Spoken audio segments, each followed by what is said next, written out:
বিংশ অধ্যায় নগৰী ভূগঠান গুণা সভা পদ ভাগৱত পদ চতুৰ্থ স্কন্ধৰ কথা বিদুৰে পুছিলা মৈতে কহিলা মনুৰ ব্যৱস্থা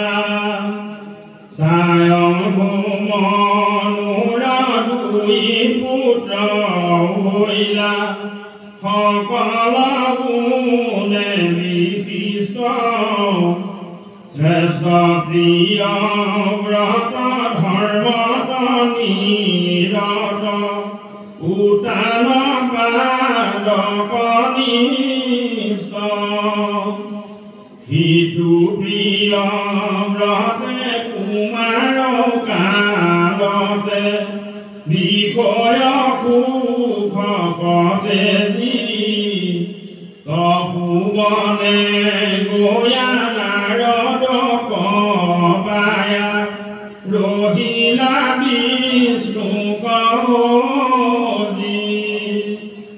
অনিশ্চয় উত্তান পাদ মহাৰায় ভৈলা দীপপতি পুত্ৰৱতে ৰাজা পালে কবে প্ৰজা অস্ত্ৰদান যেন দুটি সুৰপতি অস্ত্ৰত শাস্ত্ৰত সবাতে পাৰ্গত তলুক নাহি উপাম দেৱদী জৰত বিষ্ণুত ভকত যাৰ গুণ গাম ই দেৱদী জৰত পবিত্ৰ বিশেষ সমান হাতুনি পৰ তথাতে নগৰী বৰ্ষে সতী পুৰী অমৰাৱতী সমহৰ অসমীয়া সমাজৰ পথ প্ৰদৰ্শক এক শৰণ হৰিনাম ধৰ্মৰ ভেটি প্ৰস্থাপক নৱ বৈষ্ণৱ যুগৰ প্ৰৱৰ্তক জগতগুৰু শ্ৰীমন্ত শংকৰদেৱৰ শ্ৰীচৰণত প্ৰণিপাত জনাই যশোৱাৰ লাল কংসৰ কাল নন্দৰ নন্দন উদ্ধৱৰ বন্দন গোপিনীৰ মন দৈৱকীৰ ধন গোৱালৰ গোপাল আৰু ভকতৰ কৃপালস্বৰূপ সৰ্বজ্ঞ সৰ্বব্যাপ্ত সৰ্বাশ্ৰয় সৰ্বশক্তিমান পৰম পুৰুষ পৰমানন্দ পৰমেশ্বৰ পৰম কৃপালু ভগৱান কৃষ্ণৰ বাংময় স্বৰূপ শ্ৰীমদ ভাগৱতক সাষ্টাংগিক প্ৰণাম জনাই বৈকুণ্ঠৰ কল্পতৰু নাম বস্তু ভাগক সাৰগত কৰি দেৱৰো দুৰ্লভ নৰতনুধাৰী আজিৰ এই বৈকুণ্ঠ ধামত উপবিষ্ট তথা উপস্থিত পৰম শ্ৰদ্ধাৰ বাপ বান্ধৱ আই মাতৃ যুৱক যুৱতী প্ৰমুখ্যে শিশুসকলৰ শৰীৰত নিৰ্বিৰাজমান দিব্য আত্মাক অন্তৰৰ পৰা সেৱা জনাই বিষ্ণু বৈষ্ণৱৰ কথাৰে সমৃদ্ধ ভক্তি জ্ঞান আৰু বৈৰাগ্য বৰ্ধনকাৰী শ্ৰীমদ ভাগৱতৰ কিছু চৰ্চা কৰিবৰ বাবে আগবাঢ়িছোঁ জয় জয়তে সেৱকীৰ লগতে যিসকল উদ্যোক্তাৰ উদ্যোগত তথা ভক্তপ্ৰাণ ৰাইজৰ দান বৰঙণিৰ দ্বাৰা এই অনুষ্ঠানভাগ অনুষ্ঠিত হৈছে সেই সকলোটিৰে শ্ৰীচৰণত আমি আমাৰ শ্ৰদ্ধা ভৰাকৈ আনিলি দিছোঁ কাৰণ তেওঁলোকে ভকত বৈষ্ণৱ নিমন্ত্ৰণ কৰি আনি প্ৰভু ভগৱন্তৰ লীলাসমূহ শ্ৰৱণ কীৰ্তন কৰাৰ যি সুবিধা কৰি দিছে যুগ ধৰ্মৰ ফালৰ পৰা ই এক অত্যন্ত শ্ৰেষ্ঠ কৰ্ম উত্তম কৰ্ম ব্যাসদেৱে ভাগৱতত লিখিছে কৃতেয়াতো বিষ্ণু ত্ৰেতায়াম যজতে মকে দ্বাপৰে পৰিচৰ্যায়াম কলৌ তদ হৰি কীৰ্তনাত 12:3-52 দ্বাদশ স্কন্ধ 3য় অধ্যায় 52 নম্বৰ শ্লোক অনুবাদ কৰিছে মহাপুৰুষ মাধৱদেৱে তেওঁৰ অনবদ্য গ্ৰন্থ নামঘোষাত যুগ ধৰ্ম নিৰ্ণয় 399 পদ যোগাত মহাপুৰুষ মাধৱদেৱে লিখিছে সত্য যুগে ধ্যান ত্ৰেতা যুগে যজ্ঞ দ্বাপৰ যুগত পূজা কলিত হৰিৰ কীৰ্তন বিনাই আৱৰ নাহিকে দুজা অৰ্থাৎ যুগ ধৰ্মৰ ফালৰ পৰা বিশেষকৈ কলি যুগত মায়াৰ পৰা পৰিত্ৰাণ পাবলৈ তিনি তাপৰ পৰা উদ্ধাৰ পাবলৈ হৃদয়ত পৰম আনন্দ লাভ কৰিবলৈ যদি মনুষ্যৰ কিবা সুগম আৰু সহজ যদি কিবা উপায় আছে সেয়া হৈছে কৃষ্ণক একান্ত শৰণ আৰু ভকতৰ সংগত তেওঁৰ লীলাসমূহৰ শ্ৰৱণ কীৰ্তন সেয়ে যিসকলে উদ্যোগ লৈ এনেধৰণে ভকত বৈষ্ণৱ নিমন্ত্ৰণ কৰি আনি প্ৰভু ভগৱন্তৰ লীলাসমূহ শ্ৰৱণ কীৰ্তন কৰাৰ সুবিধা কৰি দিয়ে তেওঁলোক শ্ৰদ্ধাৰ পাত্ৰ সেৱাৰ যোগ্য আমি পুনৰবাৰ সেৱকীসকলৰ শ্ৰীচৰণত আমাৰ শ্ৰদ্ধা বৰ্তাই আনিব দিছোঁ আপোনালোক সকলোৱে জানে বৰ্তমান অসমত ভাগৱতৰ এক বহুল প্ৰচাৰ চলিছে প্ৰায় অসমীয়া আমাৰ গাঁওবিলাকত বছৰত একেবাৰে কম হ'লেও এবাৰকৈ ভাগৱতৰ অনুষ্ঠান হয় ৰাজহুৱাভাৱে আৰু সুকীয়াকৈ ব্যক্তিগতভাৱে প্ৰায় হৈ থকা হৈছে আৰু দ্বিতীয়তে ছ'চিয়েল মিডিয়াৰ দ্বাৰা ইউটিউবৰ দ্বাৰাই হওক ফেচবুকৰ দ্বাৰাই হওক আমাৰ গৃহতে থাকিও শ্ৰৱণ কৰাৰ সুবিধা পাইছে আৰু আমি শুনিব পাৰিছোঁ কিন্তু ডাঙৰ কথা এটা হৈছে ইয়াতে ইমানকৈ শ্ৰৱণ কৰিছোঁ ঠিকেই ইমানকৈ শ্ৰৱণ কৰাৰ পাছত সমাজত যিবিলাক অপকৰ্ম হৈ আছে সেইবিলাক হ'ব লাগিছিল নে নাই কাৰণ ভাগৱত শ্ৰৱণ কৰিলে মানুহৰ মনৰ ভাৱ শুদ্ধ হয় বুলি ব্যাসদেৱে পদ্মপুৰাণৰ উত্তৰখণ্ডত লিখিছে 18খন পুৰাণৰ দ্বিতীয়খন ডাঙৰ পুৰাণ হৈছে পদ্মপুৰাণ আটাইতকৈ ডাঙৰখন হৈছে স্কন্দ পুৰাণ য'ত 81,100টা শ্লোক আছে দ্বিতীয়খন ডাঙৰ পুৰাণ হৈছে পদ্মপুৰাণ য'ত 55,000 শ্লোক আছে এই পদ্মপুৰাণৰ শেষৰ খণ্ডটো উত্তৰ খণ্ড বুলি কয় তাত 6টা অধ্যায় ভাগৱতৰ মাহাত্ম্য য'ত লিখিছে তাত ব্যাসদেৱে লিখিছে এতদস্মাৎ পৰম কিঞ্চিত মনশুদ্ধে নাবিদ্যতে জন্মান্তৰে ভবেৎ পুণ্যম তদা ভাগৱতম লভে পদ্মপুৰাণ উত্তৰ খণ্ড ভাগৱত মাহাত্ম্য প্ৰথম অধ্যায় 12 নম্বৰ শ্লোক ব্যাসদেৱে লিখিছে ভাগৱততকৈ শ্ৰেষ্ঠ গ্ৰন্থ মন শুদ্ধিকৰণৰ কাৰণে আন একো নাই কিন্তু বহুত জন্মৰ পুণ্যৰ ফলতহে ভাগৱত শ্ৰৱণ কৰিবলৈ পায় জন্মান্তৰে ভবেৎ পুণ্যম তদা ভাগৱতম লভে এতিয়া যদি ভাগৱত শুনিলে মানুহৰ মনৰ ভাৱ শুদ্ধ হয় সেই ফালৰ পৰা চাবলৈ গ'লে আমি যিহেতু ইমানকৈ ভাগৱত শ্ৰৱণ কৰি আছো প্ৰত্যক্ষভাৱে হওক পৰোক্ষভাৱে হওক তেতিয়াহ'লে সমাজত যিবিলাক অঘটন ঘটি আছে ছাত্ৰই শিক্ষকক প্ৰহাৰ কৰা ধৰ্ষণ লুণ্ঠন চোৰ ডকাইতি ইত্যাদিবিলাক এইবিলাক সমাজত হ'ব নালাগিছিল কিন্তু যেনেকৈ ৰেল দুডাল ৰেলৱে লাইন দুডাল চিৰি বুলি কয় ট্ৰেক বুলি কয় ৰেল বুলি কয় এই ৰেল দুডাল যেনেকৈ গৈ আছে সমান্তৰালভাৱে ইডালৰ লগত সিডালৰ যেনেকৈ মিল নাই তেনেকৈ যেন আমাৰ ধৰ্মটো এটা লাইনত গৈ আছে আৰু কৰ্ম আমাৰ এটা লাইনত গৈ আছে তাৰমানে ধৰ্মৰ প্ৰভাৱটো যেন কৰ্মক্ষেত্ৰত পৰা নাই এনেকুৱা অনুমান হয় কাৰণ যদি ধৰ্মৰ প্ৰভাৱ কৰ্মত পৰে তেতিয়াহ'লে তেওঁ কেতিয়াও অপকৰ্ম কৰিব নোৱাৰে ইয়াৰ কাৰণ কি হ'ব পাৰে এটা কাৰণ হৈছে হয়তো আমি যেনেকৈ শ্ৰৱণ কৰিব লাগে তেনেকৈ হয়তো কৰিব পৰা নাই দ্বিতীয় এটা কাৰণ হ'ব পাৰে আপোনালোকে যিসকল ব্যাখ্যাকাৰ বা আলোচক আমাৰ নিমন্ত্ৰণ দিয়ে আমি হয়তো ভাগৱতৰ তত্ত্বসমূহ আপোনালোকৰ হৃদয় স্পৰ্শ কৰি সোমোৱাই দিয়াত বিফল হৈছোঁ হয়তো এনেকুৱাও হ'ব পাৰে যদিও ভাগৱতৰ বহুল প্ৰচাৰ হৈছে এতিয়াও হয়তো এটা চামে নিজকে ভাগৱত শ্ৰৱণ কৰাৰ পৰা আঁতৰাই ৰাখিছে এইটো হ'ব পাৰে ভাগৱত শুনাই নাই কাষতে ভাগৱত হৈ আছে মোৰ শুনিবলৈ ইচ্ছা নাই মই নাজানো মই বেলেগত গুচি গ'লো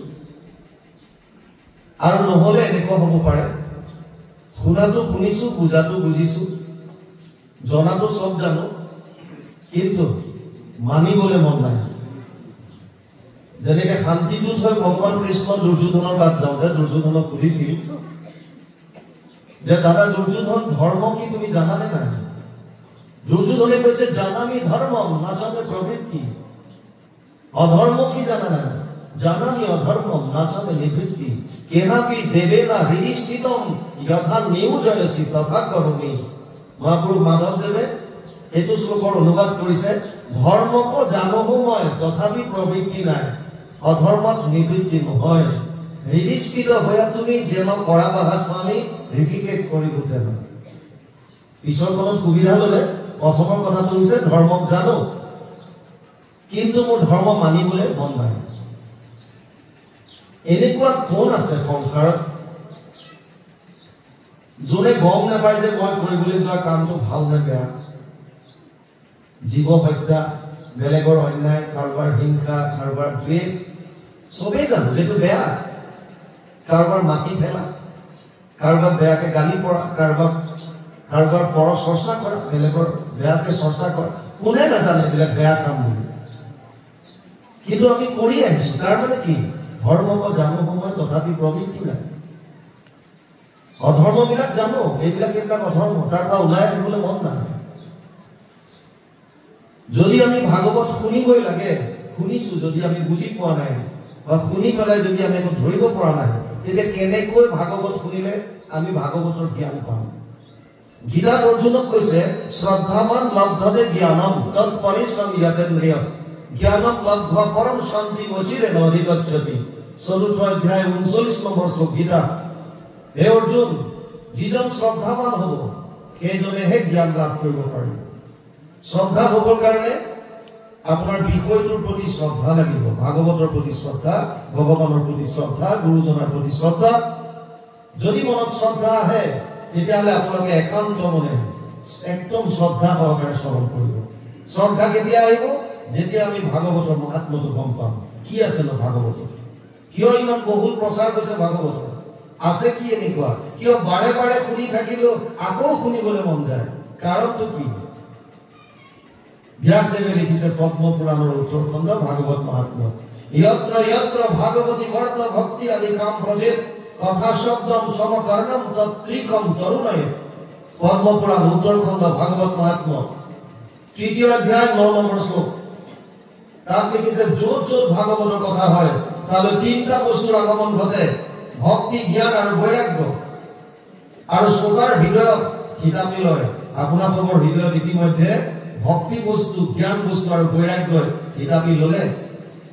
যিমান শ্ৰৱণ কৰিব সিমানেই ৩টা বস্তু তৰুণ হৈ গৈ থাকিব। কিন্তু ডাঙৰ কথা, ইয়াত থকালৈকেতো চব ঠিক। এই বাটচৰাৰ বাহিৰ হোৱাৰ পাছত কোনে কিমান সময়লৈকে ভক্তি বস্তু ধাৰণ কৰি ৰাখিব পাৰে সেইটো আপোনালোকৰ সুকীয়া সুকীয়া কথা। ইয়াত থকালে কিন্তু গেৰেণ্টি ব্যাসদেৱে দিছে। ব্যাসদেৱে লিখিছে কথা ভাগৱতস্যাপি নিত্যম ভৱতি যদ গৃহে তদ গৃহম তীৰ্থ ৰূপম হি বাসতম পাপনাশনম। পদ্ম পুৰাণ উত্তৰখণ্ড ভাগৱত মহাত্ম্য ৩য় অধ্যায় ২৯ নম্বৰ শ্লোক। যিখন ঘৰত সদায় ভাগৱতৰ চৰ্চা হয়, এতিয়া এনেকৈ এটা অনুষ্ঠান, ৰাজহুৱা অনুষ্ঠান এদিন বা দুদিন হ'ল, ৩ ঘণ্টামান আমি ধৰক আলোচনা কৰিলোঁ। কালি আমাৰ শইকীয়া বাপে ৩ ঘণ্টামান কৰিলে, বা পাঠ হৈ আছে, আপোনালোকে পাঠ শ্ৰৱণ কৰিছে। কিন্তু এই দুদিনতে যথেষ্ট হ'ব জানো? আমি যিখিনি শুনিছো, যিখিনি জানিছো, তাক আকৌ বাৰে বাৰে শুনিবৰ কাৰণে আমাৰ ঘৰখনত ভাগৱতৰ চৰ্চাৰ এটা অভ্যাস কৰি তুলিব লাগিব। আমি ইমান খৰচ কৰি আছো, এখন ভাগৱত, এখন কীৰ্তন ঘোষা, ৰত্নাৱলী পুথিভাগ ঘৰত আমি ৰাখি যদি লওঁ, পুৱা গধূলি যদি কিছু সময় শ্লোকাৰ্ধম শ্লোক পদম শ্ৰীমদ ভাগৱত উদ্ভৱম অলপমান যদি আমি পঢ়ো, অধ্যয়ন কৰোঁ, আমাৰ ঘৰখন তীৰ্থক্ষেত্ৰলৈ ৰূপান্তৰিত হ'ব বুলি লিখিছে ব্যাসদেৱে।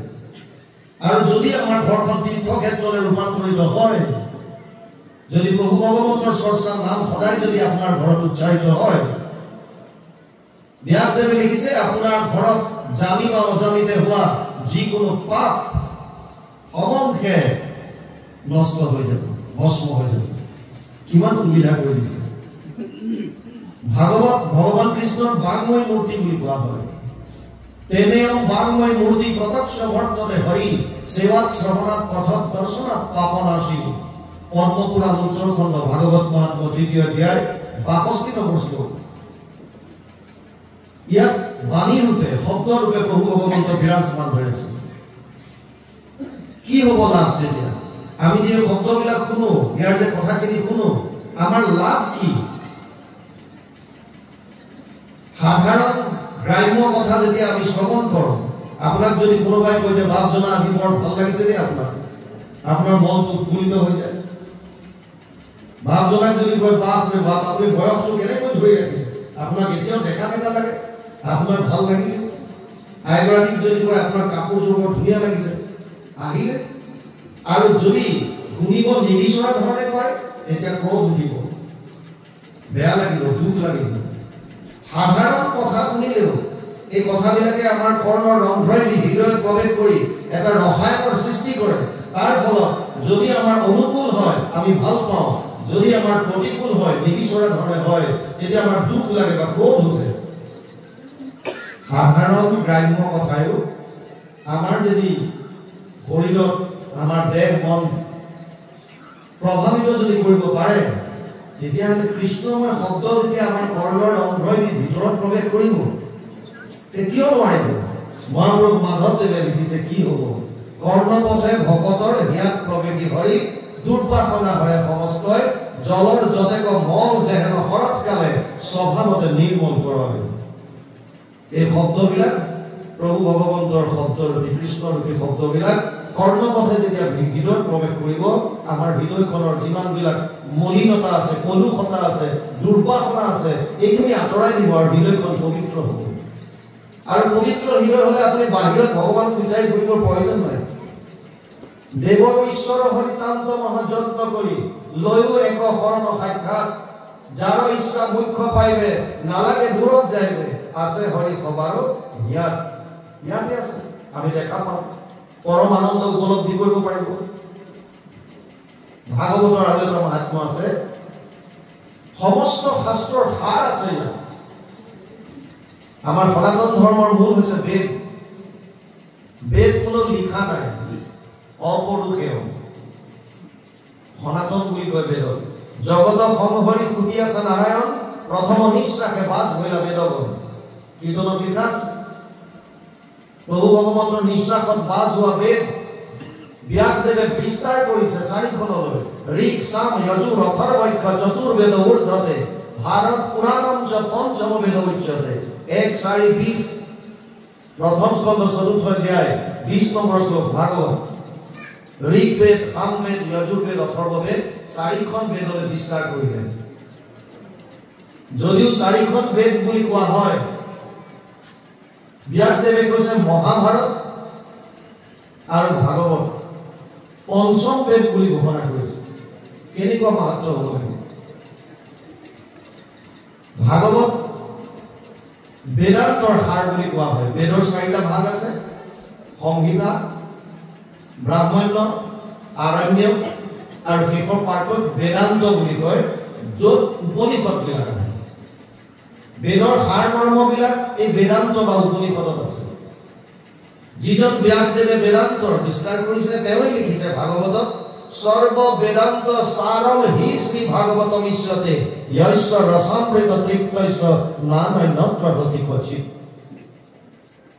12, 13, 15 দ্বাদশ স্কন্ধ 3য় অধ্যায় 15 নম্বৰ শ্লোক ভাগৱত। অনুবাদ কৰিছে মহাপুৰুষ মাধৱদেৱে ঘোষাত 18 নম্বৰ পদজোপা। সমস্ত বেদান্ত সাৰ মহাভাগৱত শাস্ত্ৰ, ইহাৰ অমৃত ৰস পায়, পৰম সন্তোষে পান কৰিলে যিজনে তাৰ অন্যত্ৰ ৰসত ৰতি নাই। গতিকে ভাগৱতৰ মাহাত্ম্য অজস্ৰ। ভাগৱত আৰম্ভ হৈছে নৈমিষাৰণ্যত। আমি সকলোৱে জানো 28,000 ঋষি মুনি এনেকৈ বহিছে, ভূতমুনিক বাক্যাখনত বহুৱাই দিছে। আৰু এই 28,000ৰ ভিতৰত কথামৃত ৰসস্বাদ কুশল সৌৰভ প্ৰভৃত 28,000 ঋষিৰ ভিতৰত কথামৃত পান কৰা যিজন কুশল, সৌনক সৌনকে প্ৰশ্ন আগবঢ়াই দিছে আৰু ভাগৱত আৰম্ভ হৈছে। সৌনকে কৈছে, সৌনক বদতি শুনা সুত মহামানী, পৰম পাতকী কলি পাইলে হেন জানি, আৰম্ভিলো যজ্ঞাসী সহস্ৰ বছৰ, হোম ধুমে ধূম্ৰবৰ্ণ ভৈলা কলে বৰ, যিটো কৰ্ম কৰোৱাত নাহিকে বিশ্বাস, আপোনাৰ আয়ুস কৰিলো ব্যৰ্থে না। হে সুতমুনি, পৰম পাতকী কলিযুগ আহিছে বুলি গম পায়, কলিযুগৰ মানুহৰ কল্যাণ সাধিবৰ কাৰণে 1000 বছৰ জোৰা এটা যজ্ঞ কৰিলো। কিন্তু অতি পৰিতাপৰ বিষয়, যজ্ঞ কৰোঁতে কৰোঁতে ধোঁৱা লাগি লাগি আমাৰ সৰ্বশৰীৰ ধোঁৱাময় হৈ গ'ল, তথাপিও তাৰ পৰা একো আমি ফল নাপালো। সেইকাৰণে সৌনকে এতিয়া কৈছে, তত্ৰ তত্ৰ অঞ্জসা আয়ুষ্মান ভৱতা যদ বিনিশ্চিতম, পুংসাম একান্তত শ্ৰেয় তৎ না সঞ্চিতুম অৰ্হসি। 1:1:9 প্ৰথম স্তম্ভ প্ৰথম অধ্যায় 9 নম্বৰ শ্লোকত ক'লে, আমি কলিযুগৰ মানুহে আচলতে কি কৰা উচিত? আনন্দ পাবলৈ, পৰম গতি লাভ কৰিবলৈ, সুখেৰে জীৱন নিৰ্বাহ কৰিবলৈ, বিভিন্ন তাপবিলাক যিমানবিলাক আহি আছে, আদি দৈবিক আদি ভৌতিক আধ্যাত্মিক, ইয়াৰ পৰা পৰিত্ৰাণ পাই পৰম আনন্দত দিন নিয়াবৰ কাৰণে কলিযুগৰ মানুহে কি কৰা উচিত? এই সুতমুনিত আমাক ইয়াৰ উপায়টো দিয়া, যিটো কাৰণে ভাগৱত ক'বলগীয়া হৈছে। কিন্তু লগতে সৌনকে এটা কথা কৈছে, এই সুতমুনি, কলিযুগৰ মানুহৰ কিছুমান সীমাবদ্ধতা আছে, লিমিটেশনছ আছে। যেনে সুতমুনিয়ে যদি কৈ দিয়ে যে যদি আনন্দ বিচাৰিছে 1000 বছৰ তপ কৰিবলৈ কোৱা, 1000 বছৰ যজ্ঞ কৰিবলৈ কোৱা, কলিযুগৰ মানুহৰ কাৰণে এইটো সম্ভৱ নহয়। কিয়? কাৰণ প্ৰায়েনা অল্পায়ুষ সন্ধ্য তলৌ অস্মিন যুগে জনা, মন্দসু মন্দ মতয়ু মন্দিয় ভাগ্য হি উপদ্ৰতা। 1:1:10 সৌনকে কৈছে, কলিযুগৰ মানুহৰ আয়ুস কম, 100 বছৰ। বুদ্ধিহীন, ভাগ্যহীন, 8টা বস্তু কলিযুগত হ্ৰাস পাব। ততচ্ছ অনুদিনম ধৰ্মম সত্যম শৌচম ক্ষমা দয়া কলেন বলেন ৰাজন নংসতি আয়ু বলম স্মৃতি। 8টা বস্তু হ্ৰাস পাব, ধৰ্ম, সত্য, শৌচ, ক্ষমা, দয়া, আয়ুস, বল, স্মৃতি। 8টা বস্তু কলিযুগৰ মানুহৰ হ্ৰাস পাব। সেইকাৰণে সৌনকে কৈছে, যিটো উপায় দিবা, এনেকুৱা উপায় দিবা যাতে সহজতে সকলোৱে যাতে ব্যৱহাৰ কৰিব পাৰে, আচৰণত আনিব পাৰে। আৰু এই 28,000 ঋষি মুনি আকৌ লাপি লোপা নহয়, 28 সহস্ৰ ঋষি বেদত প্ৰধান, চব বেদজ্ঞ। এতিয়া তেওঁলোকে কৈছে যে তুমি উপায় দিয়াৰ আগতে এটা কথা বুজি লোৱা, আমি একেবাৰে একো শাস্ত্ৰ অধ্যয়ন নকৰাকৈ অহা নাই। আমি বিভিন্ন শাস্ত্ৰ অধ্যয়ন কৰিছো, আৰু শাস্ত্ৰবিলাকত বিভিন্ন ধৰণৰ মত দিয়া আছে। কোনোবা শাস্ত্ৰত আছে যাগ যজ্ঞ পূজা পাতল কৰা, ক'ৰবাত কৈছে জপ তপ তীৰ্থ কৰিলে আনন্দ পাবা, ক'ৰবাত কৈছে দান দক্ষিণা দিয়া, ক'ৰবাত কৈছে ধ্যান ধাৰণা সমাধি। আমি কৰিম কোনটো? এই শাস্ত্ৰবিলাকৰ সাৰ কি? ভূৰিনি ভূৰি কৰ্মাণি স্মতভ্যানি বিভাগশ অত সাধু অত্ৰয়ত সাৰম সমুদ্ৰিত্য মনীষয়া মাম ব্ৰূহি শ্ৰদ্ধানম যেন আত্মা সম্প্ৰসিদতি। বিভিন্ন শাস্ত্ৰ আছে। 1:11 প্ৰথম স্কন্ধ প্ৰথম অধ্যায় 11 নম্বৰ শ্লোকত সৌনকে আগবঢ়াই ক'লে, এই সুতমুনি শাস্ত্ৰ বিভিন্ন আছে, বিভিন্ন কৰ্মৰ কথাও কৈছে, আমি পঢ়িছো। সেইকাৰণে তুমি যিহেতু শাস্ত্ৰজ্ঞ, সমস্ত শাস্ত্ৰৰ সাৰটো উদ্ধাৰ কৰি আমাক সাৰ মৰ্মটো কোৱা, যিটো গম পালে আমি কলিযুগৰ মানুহে পৰম আনন্দ লাভ কৰিব পাৰিম। আৰু তেতিয়া সুতমুনিয়ে ভাগৱত কোৱা আৰম্ভ কৰিছে। মূল ভাগৱত সংস্কৃতত আছে, 12টা স্কন্ধ, 335টা অধ্যায়, 5,96,000 শব্দ, 18,000 শ্লোক, 10টা লক্ষণ। অত্ৰ স্বৰ্গ বিসৰ্গস স্থানম পোষণম উদয় মনন্তৰায় অনুকথা নিৰোধ মুক্তি আশ্ৰয়। 2:10:1 দ্বিতীয় স্কন্ধ দশম অধ্যায় প্ৰথম শ্লোক ভাগৱত সৰ্গ বিসৰ্গ স্থান পোষণ উতি মনন্তৰ ঈশানু নিৰোধ মুক্তি আশ্ৰয় 10টা লক্ষণ তৃতীয় স্কন্ধৰ পৰা লক্ষণবিলাক আৰম্ভ হৈছে সৰ্গ মানে হৈছে আদি সৃষ্টি প্ৰলয়ৰ পাছত প্ৰভু ভগৱন্তই কেনেকৈনো এই কোটি কোটি ব্ৰহ্মাণ্ডৰ সৃজন কৰিলে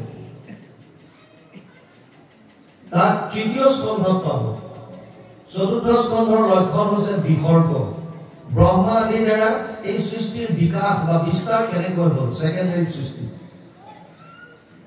চতুৰ্থ স্কন্ধ পঞ্চম লক্ষণ হৈছে স্থান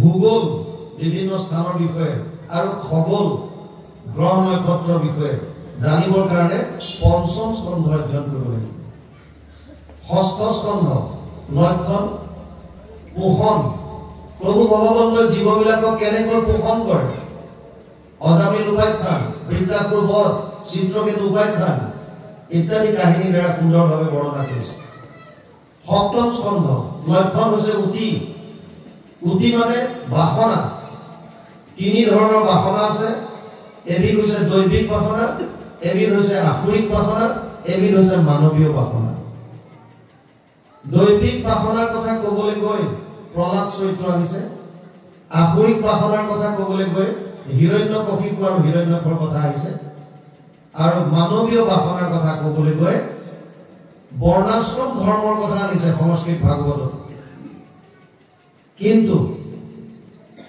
অসমীয়া ভাগৱতলৈ অনুবাদ কৰা নাই কাৰণ ভক্তি মাৰ্গত বৰ্ণাশ্ৰম ধৰ্মৰ কোনো তাত প্ৰয়োজন নাই মহাপুৰুষ মাধৱদেৱে কৈছে নহো জানা আমি চাৰি জাতি চাৰিও আশ্ৰমী নোহোৱাতি তেতিয়াহ'লে আমি কোন দাসৰ দাস দানৰ দাস হৈলো আমি আমাৰ মাজত জাতি ভেদ নাই সেইকাৰণে আমাৰ এটাই জাতি আমি সকলো দাস তেওঁ আমাৰ স্বামী বসমান গতিকে ইয়াত কোনো ধৰণৰ উচ্চ নিচ কলিতা কেওট আহোম চুতীয়া কছাৰী বড়ো ব্ৰাহ্মণ একো নাই ভেদ আমি সব একেলগে বহো কোনো ভাগ নাই সেইকাৰণে বৰ্ণাশ্ৰম ধৰ্মটো অহা নাই অষ্টমত আছে মনন্তৰ মনু আৰু মনু পুত্ৰসকলৰ বিষয়ে যদি কেতিয়াবা জানিবৰ ইচ্ছা যায় অষ্টম স্কন্ধ অধ্যয়ন কৰিব নৱম স্কন্ধ ৰাজবংশাৱলী চন্দ্ৰবংশ সূৰ্যবংশৰ বিভিন্ন ৰজা মহাৰাজাৰ বিষয়ে জানিবৰ কাৰণে নৱম স্কন্ধ যাব লাগিব ঈশানু দশম স্কন্ধ নিৰোধ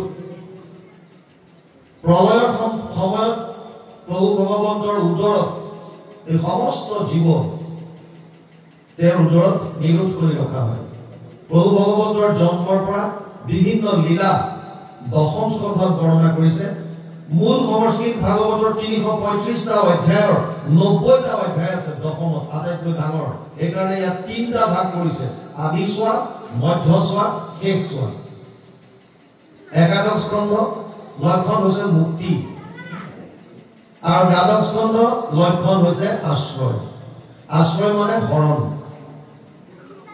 যদিও 10টা লক্ষণ ভাগৱতত আছে ভাগৱতৰ মূল উদ্দেশ্য এটা আশ্ৰয় ক'ত ল'ব দশম লক্ষণটো শৰণ ক'ত ল'ব দশমৰ্থ বিশুদ্ধ্যাৰ্থম নবানি নিহ লক্ষণম বৰ্মায়ন্তি মহাত্মান সুদেন অৰ্থেন চান্দ্ৰসা 2:10 দ্বিতীয় স্কন্ধ দশম অধ্যায় 2 নম্বৰ শ্লোক ভাগৱত দশম লক্ষণটো অৰ্থাৎ আশ্ৰয়টো শুদ্ধ ৰূপত প্ৰতিপন্ন কৰিবলৈ বাকি 9টা লক্ষণ বৰ্ণনা কৰিছে আৰু আমি আহি চতুৰ্থ স্কন্ধ ধ্ৰুৱ চৰিত্ৰত আমি বৰ্তমান পাইছো এতিয়া আমি পদৰ লগে লগে যাম বাপজনাই পাঠ কৰিলে ধ্ৰুৱ আখ্যান শুনা সভাসদ ভাগৱত পদ চতুৰ্থ স্কন্ধৰ কথা বিদুৰে পুছিলা মৈত্ৰে কহিলা মনুৰ বংশ ব্যৱস্থা সুধিছে কোনে বিদুৰে কৈছে কোনে মৈত্ৰে ক'ত লগ হ'ল বিদুৰ কোন আছিল আগতে বুজিব মান্দব্য বুলি এজন ঋষি আছিল মান্দব্যজনে এবাৰ তেওঁৰ আশ্ৰমত ঈশ্বৰক চিন্তা কৰি আছিল একান্ত মনে ধ্যানত মগ্ন হৈ আছিল আনহাতে কেইটামান চোৰে এজন ৰজাৰ ৰাজকীয় সম্পদ চুৰ কৰিবলৈ গৈ বস্তুকেইটা লৈ আহোঁতেই তেওঁলোকৰ সৈন্যই দেখা পায় আৰু পাছে পাছে খেদি আহে আগে আগে চোৰকেইটা পাছে পাছে সৈন্য চোৰকেইটাই পলাবলৈ উপায় নাপায় যিখন আশ্ৰমত মাণ্ডব্য আছিল সেই আশ্ৰমখনৰ ফালে সোমাই গ'ল মাণ্ডব্যই গম নাপায় তেওঁ কুটিৰত ধ্যানত মগ্ন চোৰকেইটাই ৰাজকীয় সম্পদ এই ঘৰটোৰ সন্মুখত পেলাই থৈ অন্য ফালে পলায়ন কৰিলে সৈন্যবিলাক আহি যেতিয়া ৰজাৰ সম্পদখিনি দেখা পালে আৰু গম পালে যে এয়া সম্পদ লৈ পেলাই পলাইছিল আৰু ঋষিজনক দেখি ভাবিলে এওঁ চাগে পলাবলৈ সুবিধা কৰিব নোৱাৰি এতিয়া ঋষিৰ ভাও ধৰিছে গতিকে এওঁকে বন্দী বনাই লৈ যোৱা ভাল ঋষিজনক জোৰ জবজ বন্দী কৰি সেনাবিলাকে ৰজাৰ ওচৰলৈ লৈ গ'ল আৰু ৰজাৰ বিচাৰত তেওঁ দুখী সাব্যস্ত হ'ল লগে লগে তেওঁৰ হাতত গজালৰ খোজ দিলে ঋষিজন আছিল এজন সিদ্ধ পুৰুষ মাণ্ডব্য তেওঁ চিন্তা কৰিলে আমি যিবিলাক ভোগ কৰি আছো কোনোবা দুখত আছে কোনোবা সুখত আছে কোনোবা বাৰে বাৰে বিপদত পৰিছে কোনোবাই বাৰে বাৰে আনন্দ কৰিছে কিহৰ কাৰণে আমাৰ কৰ্মফল প্ৰাৰব্ধ যিটো লৈ আহিছো সেইটো ভোগ কৰি আছো এতিয়া যিখিনি কৰি আছে ইয়া আগলৈ ভোগ কৰিব লাগিব মাণ্ডব্যই ভাবিলে মই এনেকুৱা কি অপৰাধ কৰিলো মই জনাতো একো কৰা নাই কিহৰ কাৰণে মই কষ্ট পাবলগীয়া হ'ল তেওঁ নিজৰ আধ্যাত্মিক জ্ঞান তেওঁৰ সিদ্ধতাৰ সহায়ত চিধা যমৰাজৰ ওচৰত পালে আৰু যমৰাজাক গৈ ক'লেগৈ যে মোৰ কি ভুলৰ কাৰণে মই ইয়াত খোজ খাবলগীয়া হ'ল তেওঁ ধ্যানত বহি চালে যে আগৰে 100টা জন্মলৈকে কোনো ধৰণৰ পাপ কৰা নাই যিটো কাৰণে তেওঁ খোজ খাবলগীয়া তেওঁ যমক সোধাৰ লগে লগে যমৰাজাই চিত্ৰগুপ্তক মাতি চব চেক কৰাই ক'লে 101 নম্বৰৰ জন্মটোত তুমি 5 বছৰ যেতিয়া আছিলা সৰু 5 বছৰীয়া ল'ৰা সৰু তুমি জিয়া এটা ধৰি লৈ তাৰ পিছফালে খলা ভৰাই উৰাই দিছিলা সৰু সৰু ল'ৰা ছোৱালীবিলাকে আগতে খেলে তেনেকুৱা জিয়া ধৰে পিছফালে খলা ভৰাই উৰাই দিয়ে যে তুমি তেনেকৈ এটা জিয়া ধৰি পিছফালে খলা ভৰাইছিলা এই যে জীৱক কষ্ট দিছিলা এই কষ্টটোৰ কাৰণে আজি তুমি গজালৰ খোজ খাবলগীয়া হ'ল মাণ্ডব্যই ক'লে ঠিক আছে মই মানি ললো মই ভুল কৰিছিলো কিন্তু এতিয়া যমৰাজাক সুধিলে তুমি এটা কথা কোৱা সেই সময়ত মোৰ বয়স কিমান আছিল যমে ক'লে মই কৈছো 5 বছৰ মাণ্ডব্যই ক'লে যে 5 বছৰীয়া শিশুটোৱে কোনটো ভাল কোনটো বেয়া এই চিন্তা কৰিব পৰা তেওঁ বিবেক বুদ্ধিটো হয় না নহয় থাকে না নাথাকে যম বিপদত পৰিলে এতিয়া কি বুলি উত্তৰ দিব সৰু ল'ৰা ভুল হৈ গৈছে নাজানে কোনটো ভাল কোনটো বেয়া এতিয়া ক'লে যে তুমি এনেকে নহ'ব যমক ক'লে যোৱা তোমাক মই অভিশাপ দিছো তুমি মানুহৰ জুনিত গৈ জন্ম লোৱা আৰু নিজে এই কথাবিলাক উপলব্ধি কৰা এই যমৰাজাই আহি ব্যাসৰ ঔৰসত এগৰাকী দাসীৰ গৰ্ভত বিদুৰ হিচাপে জন্ম ল'লে সেইকাৰণে বিদুৰ ধৰ্মৰ প্ৰতীক বুলি কোৱা হয় ধৃতৰাষ্ট্ৰৰ ভায়েক ধৃতৰাষ্ট্ৰ পাণ্ডুৰ ভায়েক বিদুৰ যেনে ভগৱান কৃষ্ণ বৈকুণ্ঠপ্ৰায়ণ হোৱাৰ ইচ্ছা কৰিলে সেই সময়ত আগে আগে দুজনক তেওঁ ভাগৱত ধৰ্ম দিছে এজন হৈছে উদ্ধৱ আনজন হৈছে মৈত্ৰেয় আৰু উদ্ধৱক কৈছিল যে হে বান্ধৱ এই সময়ত মই বিদুৰ খুৰাক লগ নাপালো গতিকে তুমি যদি লগ পোৱা বিদুৰ খুৰাক ক'বা তেওঁ সেই মৈত্ৰেয়ৰ ওচৰৰ পৰা গৈ পেলাই ভাগৱতৰ ধৰ্ম শ্ৰৱণ কৰিব বৈকুণ্ঠপ্ৰায়ণৰ পাছত উদ্ধৱ যেতিয়া বদৰিকাশ্ৰমলৈ আহে ইফালে বিদুৰ তীৰ্থক্ষেত্ৰ ভ্ৰমণ কৰি কুৰুক্ষেত্ৰৰ দলত নাথাকো বুলি কৈছিল গতিকে অহাৰ পাছত দুইজন মহাত্মাৰ সংযোগ ঘটে উদ্ধৱৰ মুখেদি ভগৱান কৃষ্ণৰ বৈকুণ্ঠপ্ৰায়ণৰ বাৰ্তা শুনে লগতে আদেশ পায় যে মৈত্ৰেয়ৰ ওচৰত গৈ ভাগৱতৰ ধৰ্ম শ্ৰৱণ কৰিব লাগে বৰ্তমান উত্তৰাখণ্ডৰ হৰিদ্বাৰৰ ঋষিকেশৰ ওচৰত আনন্দ ঘাট বুলি এটা মৈত্ৰেয় মুনি আছিল মৈত্ৰেয়ৰ ওচৰলৈ বিদুৰ গ'ল বিদুৰে এটা মাত্ৰ প্ৰশ্ন কৰিছিল যাৰ কাৰণে ভাগৱত ধৰ্ম ক'বলগীয়া হ'ল বিদুৰৰ প্ৰশ্ন আছিল সুখায় কৰ্মাণি কৰতি লোক না তে সুখম হোৱা অন্যত বিপৰীতম হোৱা বিন্দেত ভূয় ততএব দুঃখম যদত্র যুক্তম ভগবান বদেন্না 3:5-2 তৃতীয় স্কন্ধ 5ম অধ্যায় 2 নম্বৰ শ্লোক ভাগৱত বিদুৰৰ প্ৰশ্ন হৈছে প্ৰত্যেক মানুহে সুখ পাবৰ কাৰণে কৰ্ম কৰে আনন্দ পাবৰ কাৰণে কাম কৰে কিন্তু সুখ নাপায় দুখ পায় কাৰণটো কি আমি সকলোৱে যি কৰিছো এটা ইচ্ছাতে কৰিছো যে যাতে আমি সুখত থাকিব পাৰো কিন্তু যদিও কৰ্ম কৰি আছো আমি সুখ নাপায় কোনটাই দুখ পাওঁ তাৰ কাৰণটো কি এই প্ৰশ্নটো কৰিছিল তাৰ উত্তৰত ভাগৱতৰ কথা ক'লে আৰু আহি মনুৰ বংশ ব্যৱস্থাৰ কথা ওলাইছে ইয়াত সেইকাৰণে কৈছে বিদুৰে পুছিলা বিদুৰে সুধিলে মৈত্ৰেয়ে কহিলা মৈত্ৰেয়ে কৈছে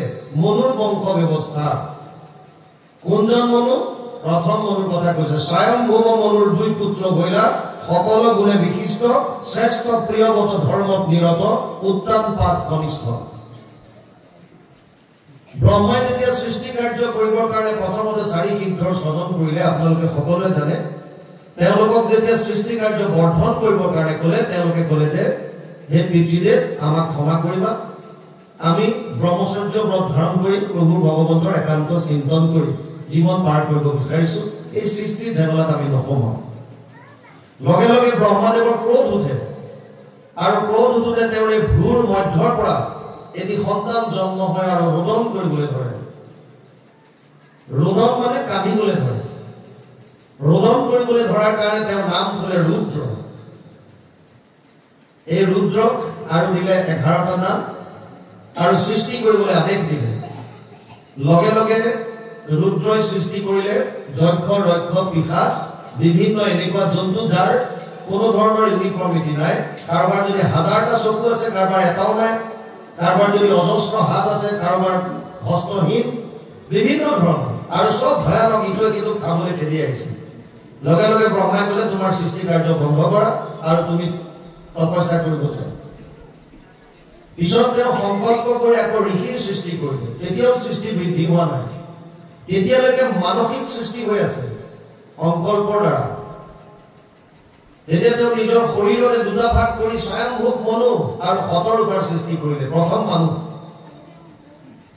এই মনুৰ পৰাই মানৱ হৈছে মনুৰ পৰা মনুষ্য হৈছে মনুৰ পৰাই মেন হৈছে স্বয়ংভূৱ মনু আৰু শতৰূপাৰ 5টা সন্তান হ'ল 3জনী ছোৱালী 2টা ল'ৰা আকুতি প্ৰসূতি আৰু দেৱহূতি 3জনী ছোৱালী কালি আপোনালোকে তাৰে দেৱহূতিৰ বিষয়ে শ্ৰৱণ কৰিছে তৃতীয় স্কন্ধ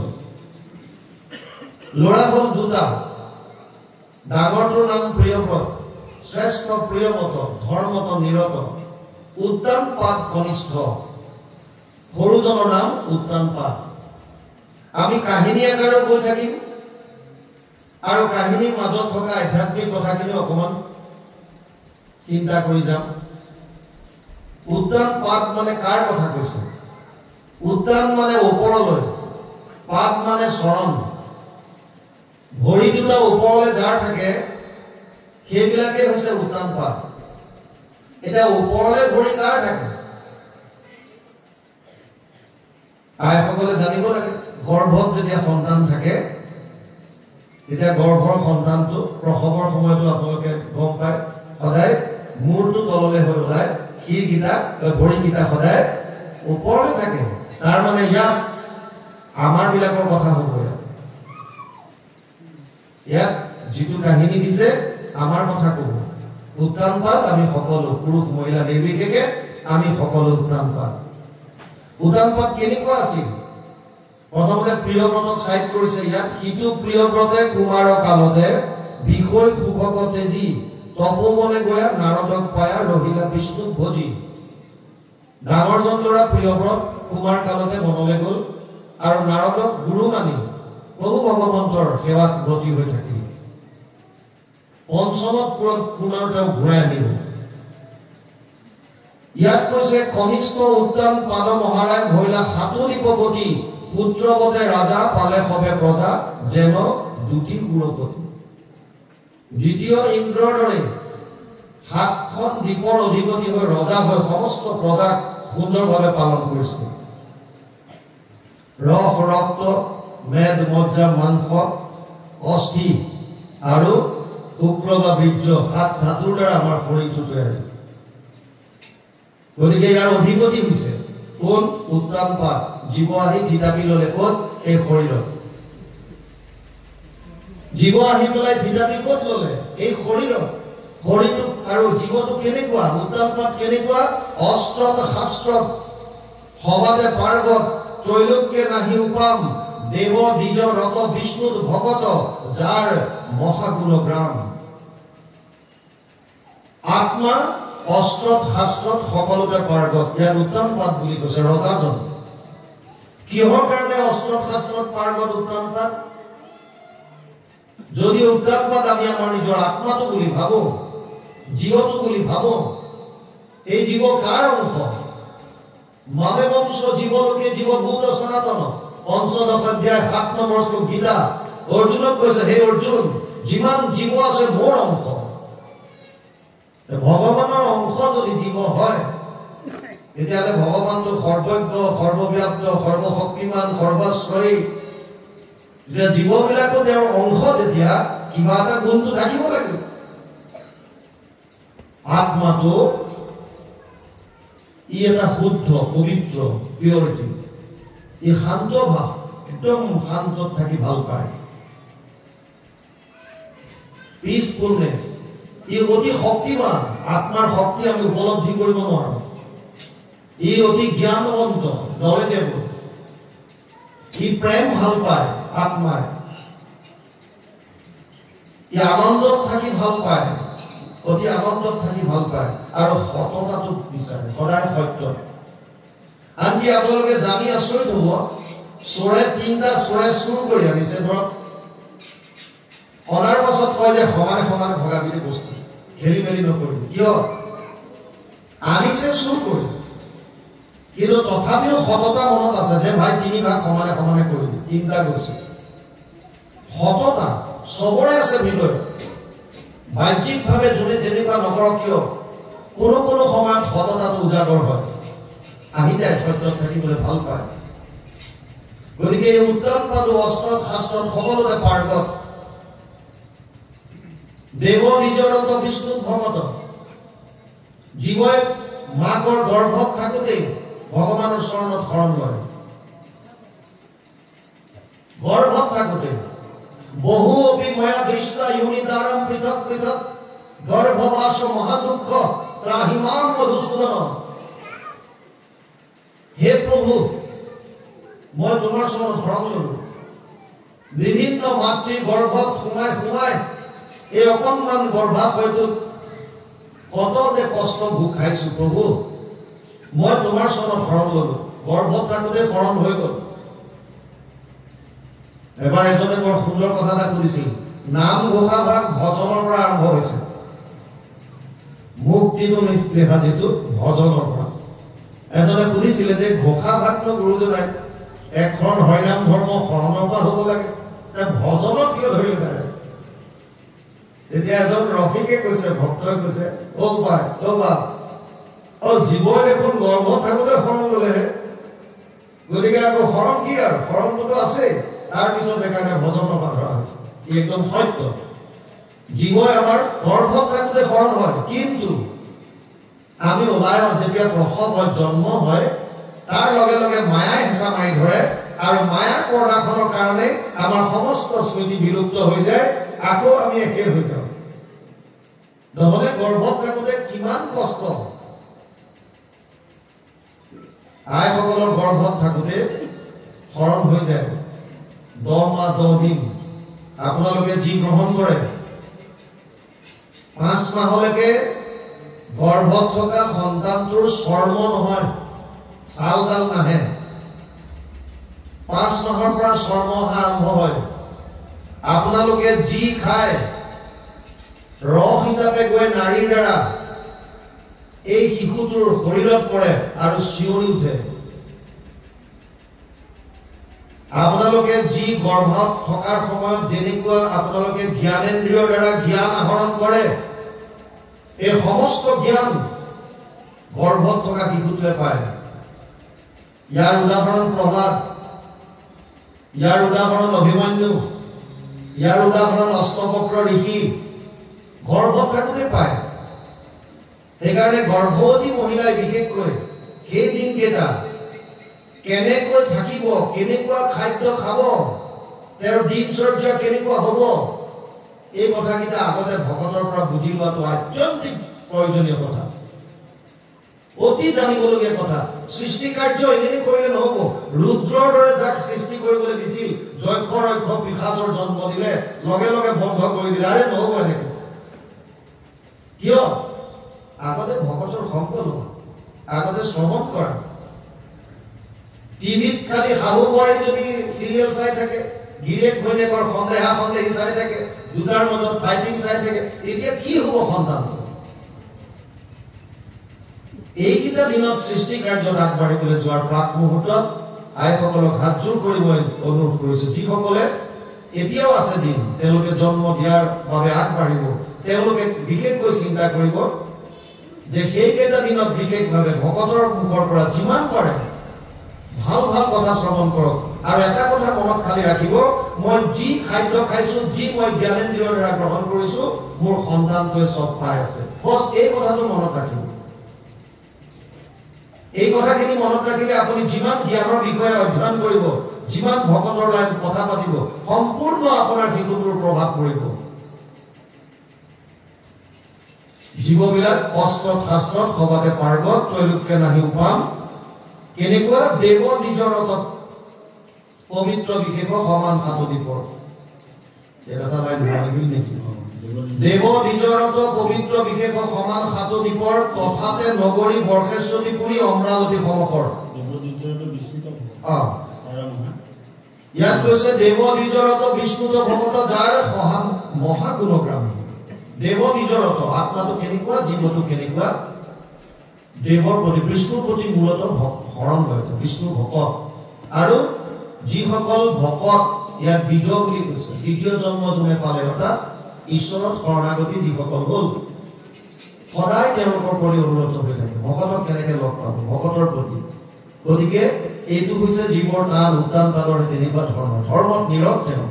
তেওঁ আহি এখন ৰাজ্যত ৰজা হ'ল, তথাতে নগৰী বৰ্ষেশ্বতী পুৰী অমৰাৱতী সমকৰ। তাত এখন নগৰত আহি পেলাই ৰজা হৈছে। দেশখনৰ বিষয়ে এতিয়া দ্বিতীয় পদত ক'ব, বাপজনে পাঠ কৰিলে আমি যাম। আচলতে সেই নগৰীখন কেনেকুৱা, কোনখন ৰাজ্যত আহি উত্তান পাত ৰজা হৈছে, পিছৰ পাঠত ক'ব। কৃষ্ণ ৰাম গংগা যমুনাৰ বেদময় ধাৰ, পতন্ত পাত নগৰী, আতি ৰূপৱতী সুৰুচি সুনীতি, ভৈলা তুমি কতে চৰি, ৰাম দুয়ো চৰিতা কোনে অনিন্দিতা, কুঞ্জৰ ৰাজ গমনি, পীন ঘনস্তনী জাতিত পদ্মিনী, কমল দল নয়নী, কায় বাক্য মনে শয়নে ভোজনে, উত্তান পাদ নিপতি, গুণিত কৰি সুৰুচিৰ সংগে, বঢ়াৱে অধিক প্ৰীতি, পাছে সুৰুচিৰ পুত্ৰ এক ভৈল, ৰাজাৰ স্নেহ একান্ত, আতি দায়া কৰে গনাই পঢ়াই তাৰে, উত্তম নাম থৈলন্ত, দুৰ্ভগা সুনীতি তাহান কুনিপতি, পুত্ৰয়ে কৌ পাৰ্জিলা, সৰ্বাঙ্গে সুন্দৰ দেখি নিপবৰ, তান দুৰ্বলা মথৈলা, যদি ৰূপে গুণে দুইখনটো সমান, তথাপি ৰাজাৰ মতি, সুৰুচিৰ আতি ভৈলা কপতি, দুৰ্ভগা ভৈলা সুনীতি। কৃষ্ণ পদে কৈছে গংগা যমুনাৰ বেদ মধ্যে সাৰ, পত্তন পাত নগৰী, আতি ৰূপৱতী সুৰুচি সুনীতি, ভৈলা দুই পটেশ্বৰী।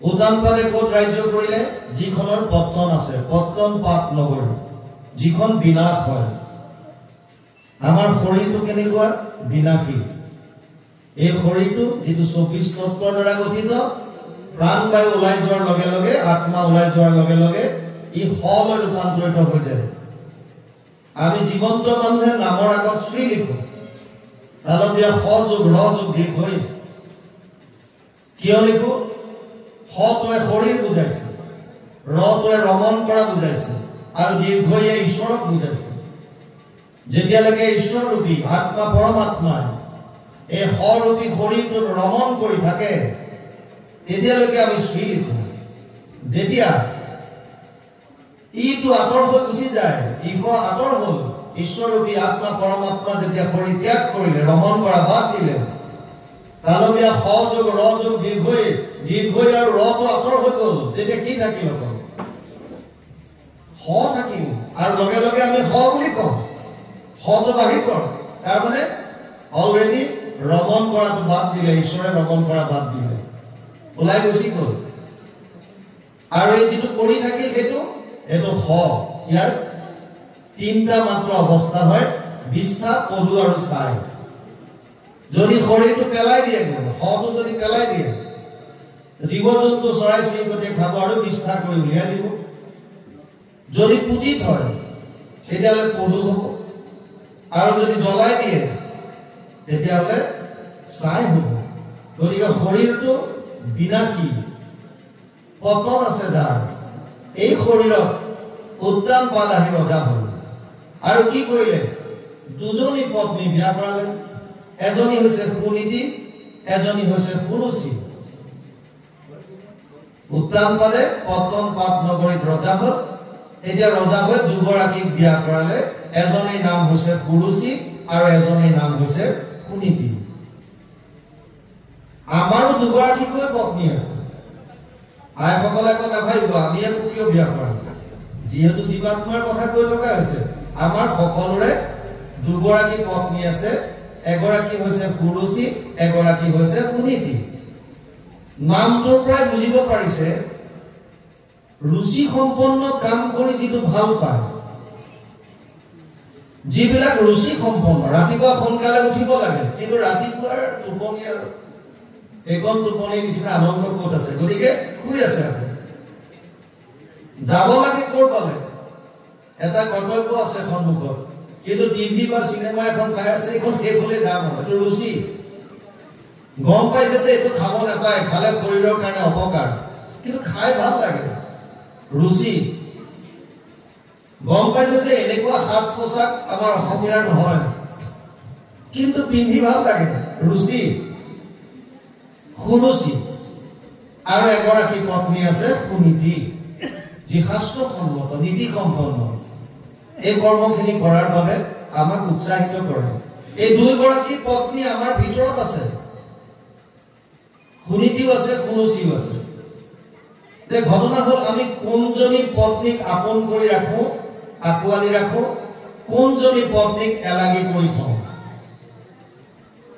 এই দুগৰাকী পত্নী চবৰে আছে সুৰুচিও আছে সুনীতিও আছে আমি কোনজনীক আঁকোৱালি লৈছো সুনীতিক লৈছো মানে কৰ্তব্য কৰ্মবিলাক শাস্ত্ৰসন্মত কৰ্মবিলাক আমি সদায় নিয়মিতভাৱে কৰিবলৈ লৈছো তেতিয়াহ'লে আপুনি সুনীতিক আঁকোৱালি আছে আৰু যদি বোলে এইবিলাক পিছৰ কথা আমাৰ খাবলৈ যি মন গৈছে খাইছো পিন্ধিবলৈ যি মন গৈছে পিন্ধিছো য'ত যাবলৈ মন গৈছে গৈছো শাস্ত্ৰই কি কৈছে মাৰগুলি ৰুচি সম্পন্ন কাম তেতিয়াহ'লে সুৰুচিক আঁকোৱালি লাগিছে এতিয়া ইয়াত ডাঙৰ কথা কৈছে উদ্যানপাদে কোনগৰাকীক আঁকোৱালি ল'লে লিখিছে ইয়াত দুইগৰাকী অতি সুন্দৰ তৃণ ঘনস্তনী জাতিৰ পদ্মিনী কমল দলনয়নী উদ্যানপাদে কি কৰিছে কায় বাক্য মনে শয়নে ভোজনে উদ্যানপাদন নৃপতি সুনীতিত কৰি সুৰুচিৰ সংগে বঢ়াৱে অধিক প্ৰীতি উদ্যানপাদে কাক লৈছে সুৰুচিক আঁকোৱালি লৈছে আপোনালোক নিশ্চয় তেনেকুৱা নহয় উদ্যানপাদৰ নিচিনা কিয় লয় সুৰুচিক কিয় আঁকোৱালি লয় সুনীতিক কিয় ল'ব নোৱাৰে কৰ্তব্য কৰ্মখিনি কিয় নকৰাকৈ কেৱল সৰু সুৰা ফূৰ্তি তামচা কৰি পেলাই এণ্টাৰটেইনমেণ্টৰ দ্বাৰা জীৱনটো পাৰ কৰাই আছে কিয় তত্ত্বটো বুজি লওক পৃথিৱীত বৰ্তমান 900 কোটিতকৈ বেছি মানুহ আছে আপোনালোকে জানি আচৰিত হ'ব কাৰো লগত কাৰো মিল নাই সেইকাৰণে আমি মানুহ এজন দেখিলে চিনি পাওঁ এজন অমুক বাপ এজন তমুক বাপ এখন পথাৰত যদি 1000টা গাই পোৱালি যদি এৰি দিয়া হয় আৰু তাৰ মাজত যদি কোনোবা এটা পোৱালিৰ মাক যদি গাই যদি এৰি দিয়া হয় বেলেগ পোৱালিবিলাকে গাখীৰ খাবলৈ আহিলে লঠিয়াই দিব নিজৰ পোৱালিটো যদি আহে তেতিয়ালে গা চেলেকি থাকিব খাত কেনেকৈ চিনি পায় ভিন্নতা কাৰো লগত কাৰো মিল নাই এজোপা গছৰ একেটা ঋতুত লগা ফল আপুনি 1000টা ফল তাৰ পৰা নমাই আনক আৰু তাৰ টেষ্ট কৰক পৰীক্ষা কৰক দেখিব যে কাৰো লগত কাৰো মিল নাই আৰু আপোনালোক জানি আচৰিত হ'ব যে আমাৰ যে আঙুলিৰ চাপ কেইটা ফিংগাৰ প্ৰিণ্টছ বুলি যাক কয় কাৰো লগত কাৰো নিমিলে এই বুঢ়া আঙুলিৰ চাপ যে আমি দিওঁ এইটোতো কাৰো লগত কাৰো নিমিলে ইমান বৈষম্যতাৰে ভৰা এখন সংসাৰ এইখন জেগাও ভগৱানে এনেকুৱাকৈ সৃষ্টি কৰিছে আপোনাৰ লগত মোৰ মিল নাই কাৰো লগত কাৰো মিল নাই ইমান বৈষম্যতাৰে ভৰা এইখন সংসাৰত এটা বস্তু মিল আছে সেইটো হৈছে আমাক সকলোকে আনন্দ লাগে সবে আনন্দ বিচাৰিছো আজি আপোনালোক কিয় আহিছে ইয়ালৈ আনন্দ বিচাৰি যিসকল অহা নাই তেওঁলোকেও আনন্দ বিচাৰি আছে ক্ষেত্ৰ বেলেগ বেলেগ কিন্তু বিচাৰি আছে আনন্দ চোৰটোকো আনন্দ লাগে পুলিচকো আনন্দ লাগে ভিখাৰীটো আনন্দ বিচাৰিছে ৰজাইও আনন্দ বিচাৰিছে উগ্ৰবাদীও আনন্দ বিচাৰি আছে আৰ্মিও আনন্দ বিচাৰি আছে প্ৰত্যেককে আনন্দ লাগে কিয় লাগে আমি যে সুখ বিচাৰিছো কিয় আপোনাকো সুখ লাগে মোকো সুখ লাগে আপুনি যিমান ৰাতিপুৱাৰ পৰা ৰাতিলৈকে কাম কৰিছে কিহৰ কাৰণে ল'ৰাটাক যদি প্ৰশ্ন কৰে হায়াৰ ছেকেণ্ডাৰী লেভেলৰ বা তই কি বিচাৰিছ সি ক'ব মই ভালকৈ পাছ হোৱাটো বিচাৰিছো কি কৰিবি তেতিয়া ভালকৈ পাছ হ'লে মই কলেজত এডমিশ্যন ল'ম আচ্ছা ল'বি তেতিয়া কি হ'ব কলেজৰ পৰা মই গ্ৰেজুৱেশ্যন কৰিম তই গ্ৰেজুৱেট হ'লি বাৰু ফাৰ্ষ্ট ক্লাছ পালি তেতিয়া কি হ'ব তেতিয়া মই মাষ্টাৰ ডিগ্ৰী কৰিম কোনোবা ইউনিভাৰ্চিটিত আচ্ছা তই মাষ্টাৰ ডিগ্ৰী হ'লি বাৰু তই গল্ডেন পাই গ'লি ভাল পালি তেতিয়া কি হ'ব বোলে মই PhD কৰিম ডক্টৰেট হ'ম আচ্ছা তই ডক্টৰেট হ'লি তেতিয়া কি হ'ব বোলে তেতিয়া মই চাকৰি কৰিম চাকৰি কৰিলে কি হ'ব চাকৰি কৰিলে পইচা পাম পইচা পালে কি হ'ব পইচা পালে মই মাটি বাৰী কিনিম ঘৰ দুৱাৰ বনাম তেতিয়া কি হ'ব তেতিয়া মই বিয়া বাৰু পাতিম বিয়া পাতিলে কি হ'ব বিয়া পাতিলে মই তেতিয়া সন্তান হ'ব সতী সন্ততি হ'ব তেতিয়া কি হ'ব সতী সন্ততি হ'ল বাৰু তেতিয়া কি হ'ব সতী সন্ততি হ'লে তেতিয়া গাড়ী ঘোঁৰা ইত্যাদি ইত্যাদি চব ল'ম আৰু তেতিয়া কি হ'ব যেতিয়া চব হৈ যায় ধন টকা পইচা ঘৰ দুৱাৰ সতী সন্ততি যেতিয়া চব হৈ যায় তেতিয়া মই আনন্দত দিন দিয়া সুখেৰে থাকিব বিচাৰিম সুখ আৰু শান্তিত জীৱনটো পাৰ কৰাবলৈ বিচাৰিম তাৰ মানে এই কৰ্মণিটোৰ আল্টিমেট লক্ষ্য হৈছে চূড়ান্ত লক্ষ্য বুলি যাক কয় এইটো হৈছে আনন্দ প্ৰাপ্তি এই যে যিমানবিলাক আমি কৰ্ম কৰিছো পঢ়া শুনাৰ পৰা বুলি বেপাৰ বাণিজ্যকে ধৰি চাকৰি তাকৰি ইত্যাদি যত যিমান মূল লক্ষ্য কিন্তু সবৰে এটা এইটো হৈছে আনন্দ লাগে ডাঙৰ কথা হৈছে আনন্দ লাগে কিয় এতিয়া কিয় লাগে আনন্দ চাওক মই বুলি কোৱাৰ লগে লগে ইয়াত দুটা বস্তু আছে এটা হৈছে শৰীৰটো আৰু এটা হৈছে ইয়াৰ ভিতৰত যিটো চৈতন্য কৰি ৰাখিছে এই আত্মা বুলি কয় ভগৱানৰ মূল তিনিটা তত্ত্ব তিনিটা শক্তি বুলিও কয় এটা চিত শক্তি বা ব্ৰহ্ম তত্ত্ব বা ভগৱান তত্ত্ব এটা হৈছে তেওঁৰ শক্তি আছে মায়া যাক মায়া তত্ত্ব বা মায়া শক্তি বুলি কয় আৰু এটা হৈছে জীৱ শক্তি মানে আমি বিলাক এতিয়া ঘটনা হ'ল ভগৱানৰ যিটো মায়া মায়াৰ তিনিটা গুণ আছে গুণ মায়াৰ সত্যম ৰজস তমইতি গুণ প্ৰকৃতি সম্ভৱা ৪ৰ্থ অধ্যায় ৫ নম্বৰ শ্লোক গীতা ১৪ নম্বৰ চেপ্টাৰ ৫ নম্বৰ শ্লোকত কৈছে হে অৰ্জুন মোৰ তিনিটা গুণ আছে কি সত্য ৰজ আৰু তম এই তিনিটা গুণ বিক্ষোভিত হৈ মহতত্ব হ'ল তাৰ পৰা অহংকাৰ তাৰ পৰা পঞ্চভূত ক্ষিতি জল তেজ বায়ু আকাশ পাঁচ তন্মাত্ৰা বা পাঁচ বিষয় ৰূপ ৰস গন্ধ স্পৰ্শ শব্দ পাঁচ জ্ঞানেন্দ্ৰিয় শ্ৰোত্ৰ নেত্ৰ জিহ্বা ঘ্ৰাণ আৰু চৰ্ম পাঁচ কৰ্মেন্দ্ৰিয় গুহ্য লিংগ পদ বাণী আৰু কৰ মন বুদ্ধি অহংকাৰ আৰু মূল প্ৰকৃতি অৰ্থাৎ এই শৰীৰটো যেনেকৈ গঠন হৈছে ইয়াত আছে পঞ্চভূত পাঁচ তন্মাত্ৰা পাঁচ জ্ঞানেন্দ্ৰিয় পাঁচ কৰ্মেন্দ্ৰিয় 4 5 20 মন বুদ্ধি অহংকাৰ 23 আৰু হৈছে মূল প্ৰকৃতি 24 কোনোবাই মন বুদ্ধি চিত অহংকাৰ বুলি কয় 24 তত্ত্বৰ দ্বাৰা এই শৰীৰটো হৈছে এইটো হৈছে জ্বৰ এই শৰীৰত যেতিয়া জীৱ শক্তি বা আত্মা প্ৰৱেশ কৰি দিয়ে ই সচেতন হৈ যায় সচেতন কৰা দেহ প্ৰাণ ইন্দ্ৰিয় জীৱক গুঞ্জান্ত নানাবিধ বিষয় পৰমাত্মা বুলি তাক কহে মুনিগণ এহিটো পৰম তত্ত্ব জানিবাৰ আজন যিজনে আত্মা হিচাপে পৰমাত্মা লগত থাকে আত্মাৰ লগত পৰমাত্মা থাকে গতিকে চৈতন্য কৰি ৰাখে কেনেকৈ গম পাওঁ এই যে শৰীৰটো জ্বৰ এই ফেনখন এতিয়া ঘূৰি আছে ফেনখনলৈ চাই আপোনালোকে গম পাইছে যে ইয়াত ইলেক্ট্ৰিচিটি আছে বা কাৰেণ্ট আছে বুলি আমি সাধাৰণ ভাষাত কাৰেণ্ট আছে বুলি কওঁ কেনেকৈ গম পালো কাৰেণ্টটো দেখা নাই দেখা হয় কিন্তু ফেনখন ঘূৰি আছে তাৰ মানে কাৰেণ্ট আছে যদি ফেনখন ৰৈ যায় আমি কম যে লাইট গ'ল তাৰ মানে ইলেক্ট্ৰিচিটি নাইকিয়া হ'ল ঠিক তেনেকৈ এজন মানুহৰ যেতিয়া মৃত্যু হয় শৰীৰটো তেনেকৈ থাকে ইন্দ্ৰিয় সব একেই কোনোবাৰ যেতিয়া মৃত্যু হয় আমি ৰাতিপুৱা খবৰ পাওঁ ধৰক যে অমুক বাপজন গ'ল আজি পুৱাই গ'ল অমুক আৰু আমি দা লৈ পেলাই যাওঁ দা সংস্কাৰ কৰিবৰ কাৰণে গৈ পেলাই কি দেখে বাপজন সঁচাকৈ গ'ল জানো নাই যোৱা চোতালত শুৱাই থৈছে বগা কাপোৰ এখন ওপৰত দি থৈছে এইজনে বাপ মানুহজন শুই আছে চোতালত ওপৰত বগা কাপোৰ দি ঢাকি থৈছে কিন্তু চবেই চাই কথা পাতি আছে বেচেৰাটো কালি সন্ধিয়া কথা পাতিছিল আজি পুৱাই গ'লগে আৰে ক'ত গ'ল এজন পৰি আছে একে হাত ভৰি নাক মুখ কিন্তু অচেতন একো গম নাপায় শেষ তাৰ মানে এই শৰীৰটো জ্বৰ ইয়াত কিবা এটা শক্তি আছিল যাৰ কাৰণে চলা ফুৰা কৰিব পাৰিছিল খোৱা বোৱা কৰিব পাৰিছিল মাত কথা ক'ব পাৰিছিল এইটো ওলাই যোৱাৰ লগে লগে জ্বৰ হৈ গ'ল এডাল কাঠ একো নাই আমাৰ ইয়াত দুটা বস্তু আছে এটা হৈছে পঞ্চভূতি শৰীৰটো আৰু এটা হৈছে আত্মা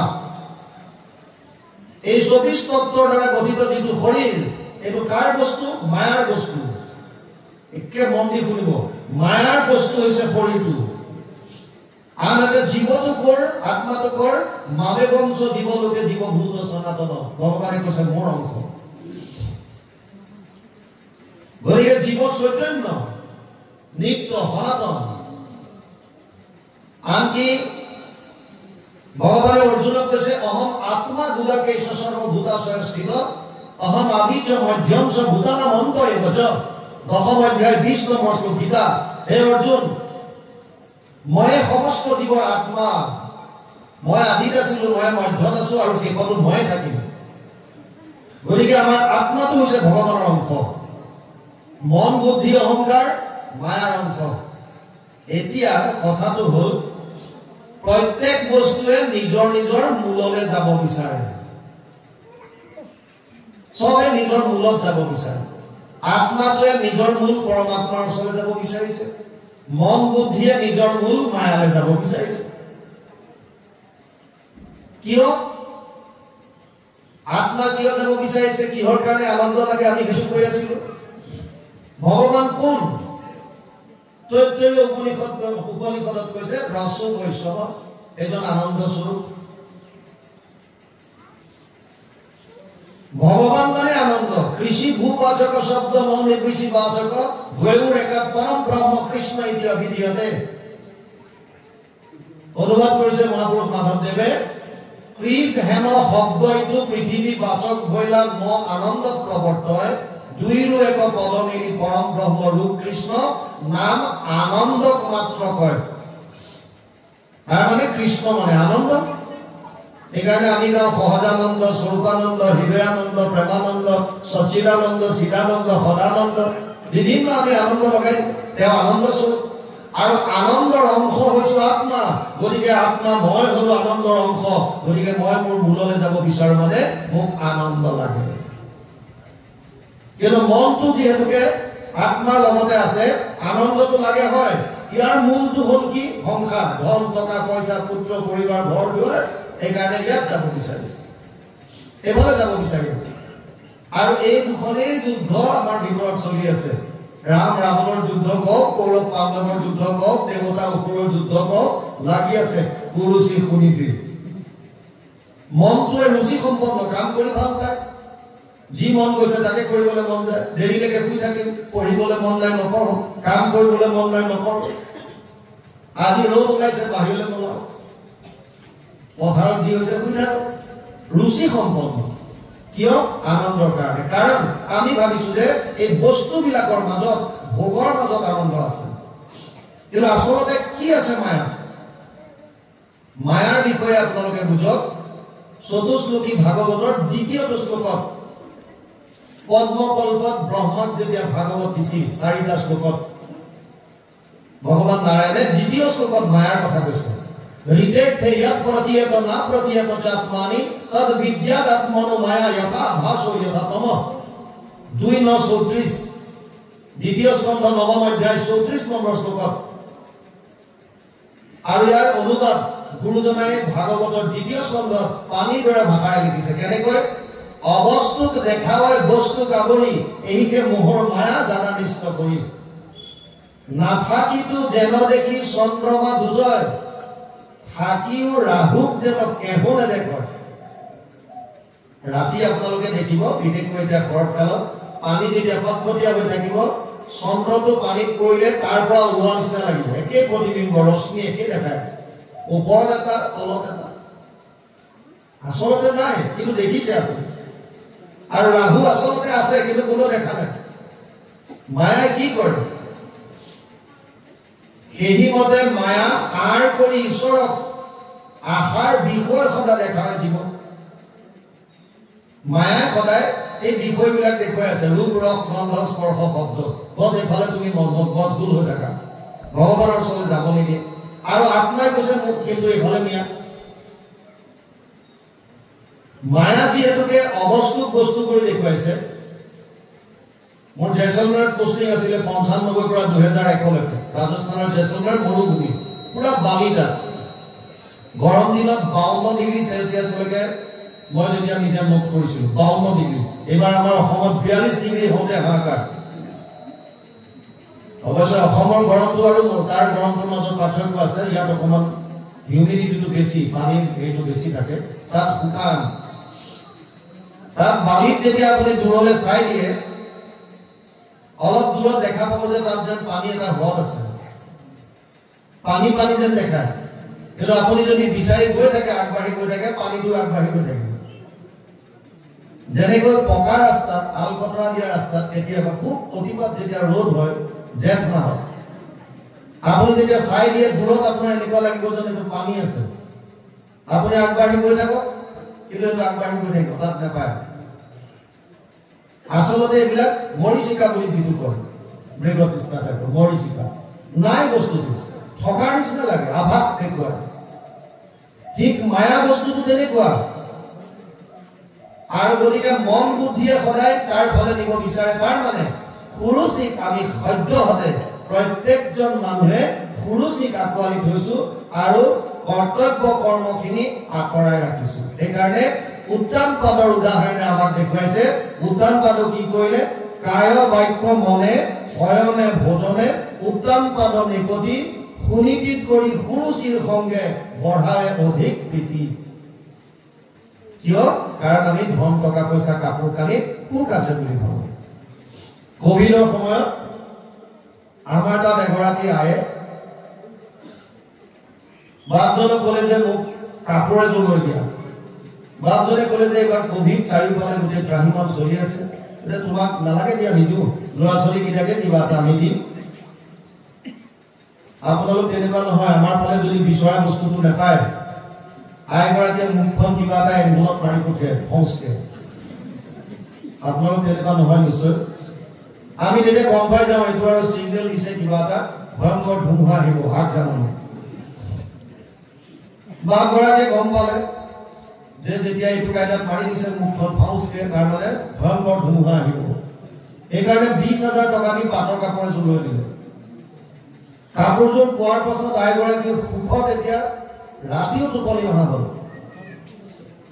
দুটা কাৰণত মানুহৰ টোপনি নাহে এটা হৈছে অতিপাত দুখত আৰু এটা হৈছে অতিপাত সুখত দুখত টোপনি নহাটো বাৰু বুজি পায় যে কিবা এটা কষ্ট হৈছে টোপনি অহা নাই সুখত কিয় টোপনি নাহে সুখত নোহোৱাৰ কাৰণটো হৈছে আপোনাৰ যিটো সুখৰ যিটো কাৰণ এইটো আপুনি বেলেগৰ ওচৰত প্ৰকাশ কৰিব বিচাৰে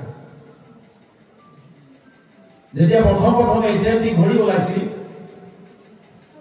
আমি হোষ্টেলত থাকোঁতে যদি নতুনকৈ কোনোবাই ঘড়ী পিন্ধি আহিল ই কথাই বতৰা এনেকৈ থাকে হাতটো মানে সোধক আৰু এই কেতিয়া কিনিলি বুলি বুঢ়ী মানুহ এজনীয়ে এটা নতুন আঙুঠি বনাই আনিলে কথাই কথাই এনেকৈ থাকে কোনো নোসোধে ঘৰৰ সন্মুখত এটা সৰু জুপুৰি আছিল জুপুৰিটো জ্বলাই দিলে আৰু জ্বলাই বাটলে গৈ চিঞৰি আছে মোৰ ঘৰত জুই লাগিল গোটেই গাঁৱৰ মানুহ আহিছে বাল্টিঙত পানী চানি লৈ আহি দেখিছে আইতা আপোনাৰ মূল ঘৰ দেখোন বহুত পিছত এইটোৱে আগফালে চোতালত সৰুকৈ কিবা খেলা ধূলা কৰিবলৈ বনোৱা নিচিনা সৰু জুপুৰি এটা হ'লেও পানী চানি মাৰি নোমোৱালে তেনেকুৱাতে কাষৰ মানুহ এগৰাকী আহি কৈছে আইতা এইটো বাৰু জুপুৰি বাৰু আপোনাৰ নোলালো কিন্তু এই আঙুঠিটো কেতিয়া বনালে সেইটো কওক এতিয়া বুঢ়ীজনীয়ে কৈছে ধেত মৰদি তই এইটো আগতে সোধা হ'লে মই ঘৰটো জ্বলাবলগীয়া নহয় তাৰ মানে আমাৰ যিটো সুখৰ কাৰণ আমি এইটো প্ৰকাশ কৰিব বিচাৰোঁ বেলেগক আৰু আপোনালোকে জানি আচৰিত হ'ব আপোনালোক আমাৰ প্ৰত্যেকৰে মনত একোজনকৈ প্ৰতিদ্বন্দ্বী থাকে ই কি লৈছে বোলে সি বোলে এখন বাইক লৈছে 1 লাখ টকা দি 2 লাখ টকাৰ বাইক আনে এই গাড়ী কোনখন লৈছে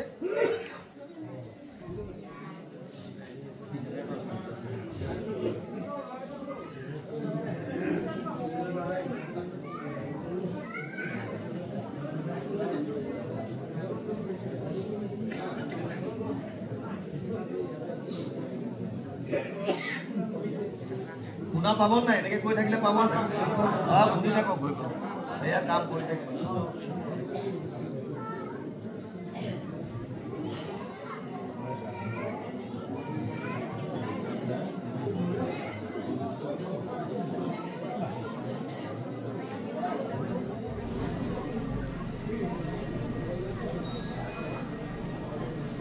মানুহগৰাকীয়ে যেতিয়া আনিলে 20,000 টকাৰ কাপ আমি কৈ আছিলোঁ কি যে কোনোবাই আপোনাৰ চবৰে এজন প্ৰতিদ্বন্দ্বী থাকে প্ৰতিদ্বন্দ্বীবিলাক এনেকুৱা আমি মনে মনে কিছুমানৰ লগত কম্পিটিশ্যন কৰোঁ প্ৰতিযোগিতা কৰোঁ প্ৰকাশ্য নহয় এজন মোৰ বন্ধু হ'ব পাৰে ভাই ককাই হ'ব পাৰে মিতিৰ কুটুমৰো হ'ব পাৰে ই কেনেকুৱা ঘৰ বনাইছে বোলে ঘৰত এনেকুৱা কৰিছোঁ মই ইয়াতকৈ এনেকুৱা লগাম ই কিমান টকাৰ গাড়ী কিনিলে বোলে 10 লাখ মই 15 লাখ টকাৰ গাড়ী আনিম মনে মনে কম্পিটিশ্যন এইবিলাক এই আইগৰাকীও মানে কাষৰ এগৰাকীক নিজৰ প্ৰতিদ্বন্দ্বী বনাই থৈছে সেইকাৰণে ভাবিছে মই শুনাম ৰাতিপুৱাই যে মোৰ 20,000 টকীয়া পাটৰ কাপোৰ আহিব সেইকাৰণে ৰাতিটো উচপিচাই আছে কেতিয়া ৰাতিপুৱাই আনদিনা যদি 7টা 8টাত বিচনা এৰে সেইদিনা 4:30টাতে উঠিছে ব্ৰহ্মপুৱাতে আৰু চোতাল শাৰী শাৰী গৈ কাষলৈ চাই আছে মানুহজনী উঠিছে নাই ভাগ্য ভাল সেইদিনা সেইগৰাকীও সোনকালে উঠিছে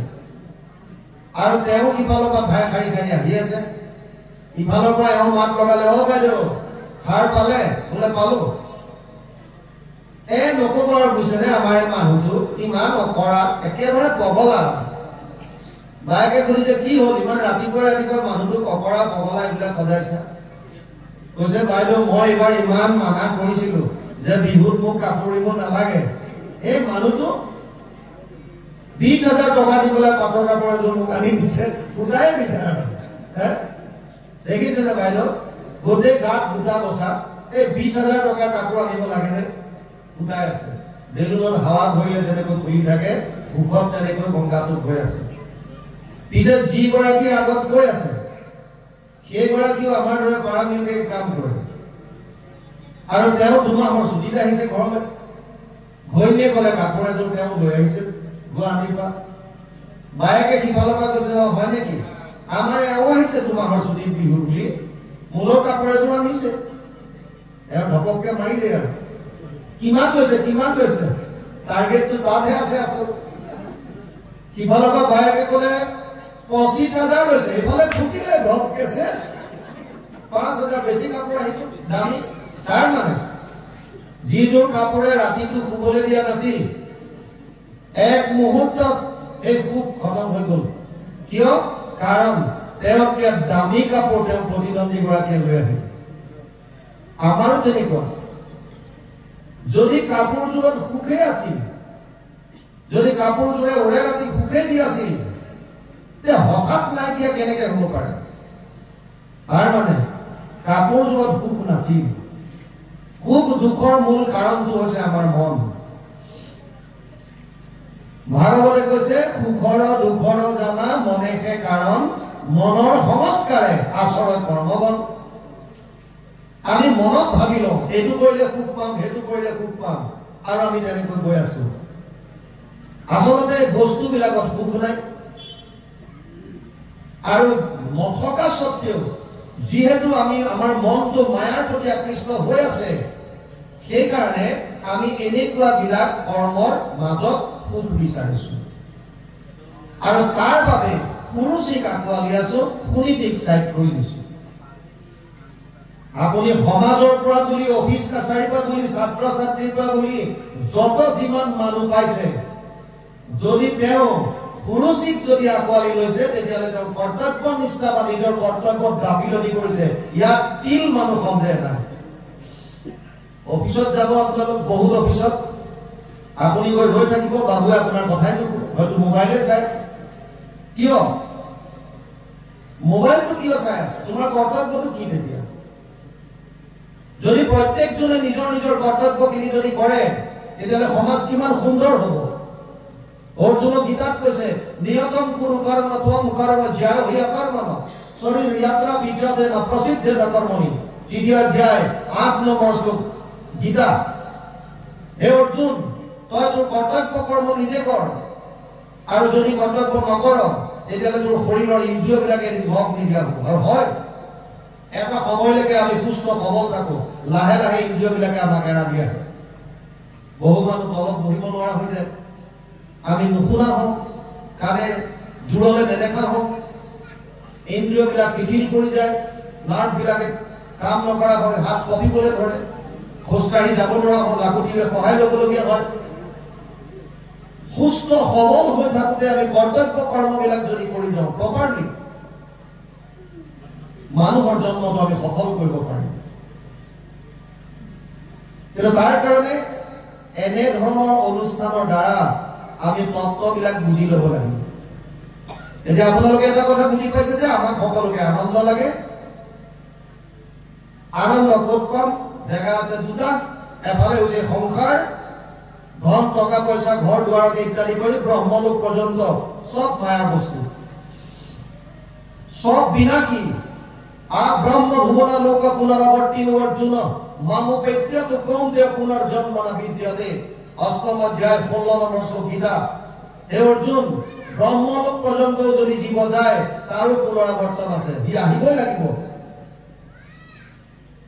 মহাপুৰুষ মাধৱদেৱে লিখিছে ব্ৰহ্মা আদি কৰি জীৱ যত ৰাম ৰাম ৰাম ৰাম ৰাম মায়া সজ্জা মাজে আশ্ৰয় ঘুমতি যায়। ব্ৰহ্মাকো এৰি দিয়া নাই। স্বৰ্গটো বহুত পিছৰ কথা, তলত আছে। ব্ৰহ্মলোক পৰ্যন্তও যদি জীৱ যায়, মই ব্ৰহ্মলোকৰ জীৱৰ কথা বাদেই দিলো। যেবে এক শত হৈ বৰিষ ব্ৰহ্মাৰ, ব্ৰহ্মাকো বৰন্ত তেবে ঈশ্বৰে সংহাৰ। ব্ৰহ্মাকো এৰি নিদিয়ে। গতিকে মায়াৰ জগতত যদি আপুনি ধন টকা পইচা বিচাৰি ফুৰিছে, তাৰ মাজত যদি সুখ বিচাৰি ফুৰিছে, তেতিয়াহ'লে এই জনম বাদ দিয়ক, কোটি জনম আহিলেও আপুনি আচল আনন্দ লাভ কৰিব নোৱাৰে। ই ধ্ৰুৱ সত্য। তিনিটাই বস্তু আছে, ভগৱান, মায়া আৰু জীৱ। আমাক আনন্দ লাগে, আমাক আনন্দ লাগিলে দুটাই মাত্ৰ খেল পথাৰ আছে, দুখনে ফিল্ড আছে, এফালে ভগৱান এফালে মায়া। মায়াৰ বিষয়ে কৈছে অবস্তুক বস্তু কৰি দেখুৱাই। নথকা বস্তু এটাক আপুনি বিচাৰি ফুৰিছে। এখন স্কুলত দুটা ল'ৰা আছিল, চবে জয় বিজয় বুলি কয়, অতি দুষ্ট ল'ৰা দুটা। এটাই ধান্দা থাকে কেনেকে ক্লাছ ক্ষতি কৰিব পাৰোঁ, মিছ কৰিব পাৰোঁ। সদায় এটা চিন্তাত থাকে ক্লাছবিলাকৰ পৰা কেনেকে আহৰি পাব পাৰোঁ। এদিন হেডমাষ্টৰৰ ছাগলী তিনিটা আছিল, তিনিওটাই চুৰ কৰি লৈ গুচি আহিল আৰু আহি স্কুলৰ এটা ৰুমত সোমোৱাই বাৰীফালৰ পৰা দুৱাৰ মাৰি দিলে। বগা বগা ছাগলী তিনিটা। তাত নাম্বাৰিং কৰিলে। এটাত লিখিলে 1, গোল এনেকৈ চিন্ধি ছাগলীৰ পিঠিত লিখি দিলে 1। এটাত লিখিলে 2 আৰু এটাত লিখিলে 4। 3টো নাই লিখা। 1, 2 আৰু 4 লিখি পেলাই দুৱাৰ বন্ধ কৰি পেলাই থৈ দিলে। সন্ধিয়ালৈকে ছাগলী নহা দেখি হেডমাষ্টৰে চকীদাৰক মাতি ক'লে, ভাই কি হ'ল, মোৰ ছাগলী ক'ত গ'ল আজি? বোলে ছাৰ গম পোৱা নাই, মই এইবিলাক নাজানো। ছাগলী মোক লাগিবই কাইলৈ ভিতৰত, আৰু ল'ৰা ছোৱালীক লগাই দিবি ৰাতিপুৱা। ইনডাইৰেক্টলি কথাটো বুজাই দিবি। প্ৰাৰ্থনাৰ সময়তে চকীদাৰে চবকে ক'লে, ছাৰ ভাই ছাৰৰ ছাগলীকেইটা অহা নাই কালি, গতিকে তহঁতে এইটো ইমান ডাঙৰ কেম্পাছ চব বিচাৰ, যদি পাই যাওঁ তাৰপিছতহে ক্লাছ হ'ব। সিহঁতকেইটা মনে মনে গ'ল, যিকেইটাই লুকুৱাই থৈছিল ৰুমটো খুলি দিলে। ছাগলী তাৰ পৰা ওলাই দৌৰ মাৰিছে ঠেলি ঠেলি, আৰু গোটেই ছাত্ৰ ছাত্ৰীয়ে ছাগলী বিচৰাত লাগিল। এতিয়া কোনোবাই কৈছে ছাৰ 1 নম্বৰটো পাইছো, কোনোবাই কৈছে 2 নম্বৰটো পালো, আৰু কোনোবাই কৈছে 4 নম্বৰটো পালো। এতিয়া 3 নম্বৰটো বিচাৰি ফুৰিছে স্কুল ছুটি হোৱালৈকে। স্কুল ছুটি হোৱাৰ সময় আহি গ'ল, বিচাৰি ফুৰিছে কেই নম্বৰটো, 3 নম্বৰটো। যেতিয়া নাপালে শেষত চকীদাৰে লৈ গৈছে ছাগলীকেইটা আৰু কৈছে, ছাৰ বৰ দুখৰ বিষয়। বোলে কি হ'ল? ছাগলী 3টাহে পালো, 3 নম্বৰৰ ছাগলীটো নাই পোৱা। হেডমাষ্টৰে কৈছে মোৰ ছাগলী 3টাহে। বোলে ছাৰ আপোনাৰ 1, 2 আৰু 4 নম্বৰটোহে পালো, 3 নম্বৰটো নাই। কৈছে মোৰতো 3 নম্বৰ ছাগলী মানে 3টাই ছাগলী। কৈছে কিন্তু ইয়াততো লিখা আছে 1, 2 আৰু 4। 3 নম্বৰটো বিচাৰি ফুৰিছো ৰাতিপুৱাৰ পৰা, এই 3টাটো ৰাতিপুৱাই পালো। আমাৰো গতি একেই। আমি যেনেকৈ সেই 3 নম্বৰ ছাগলীটো বিচাৰি হাবাথুৰি খাই ফুৰিছে, আমিও তেনেকৈ সংসাৰৰ মাজত সুখ আৰু আনন্দ বিচাৰি হাবাথুৰি খাই ফুৰিছো, কোনোদিন নাপায়। আৰু দ্বিতীয়টো কথা বুঝক, ধন টকা পইচা পুত্ৰ পৰিবাৰ সব অস্থায়ী।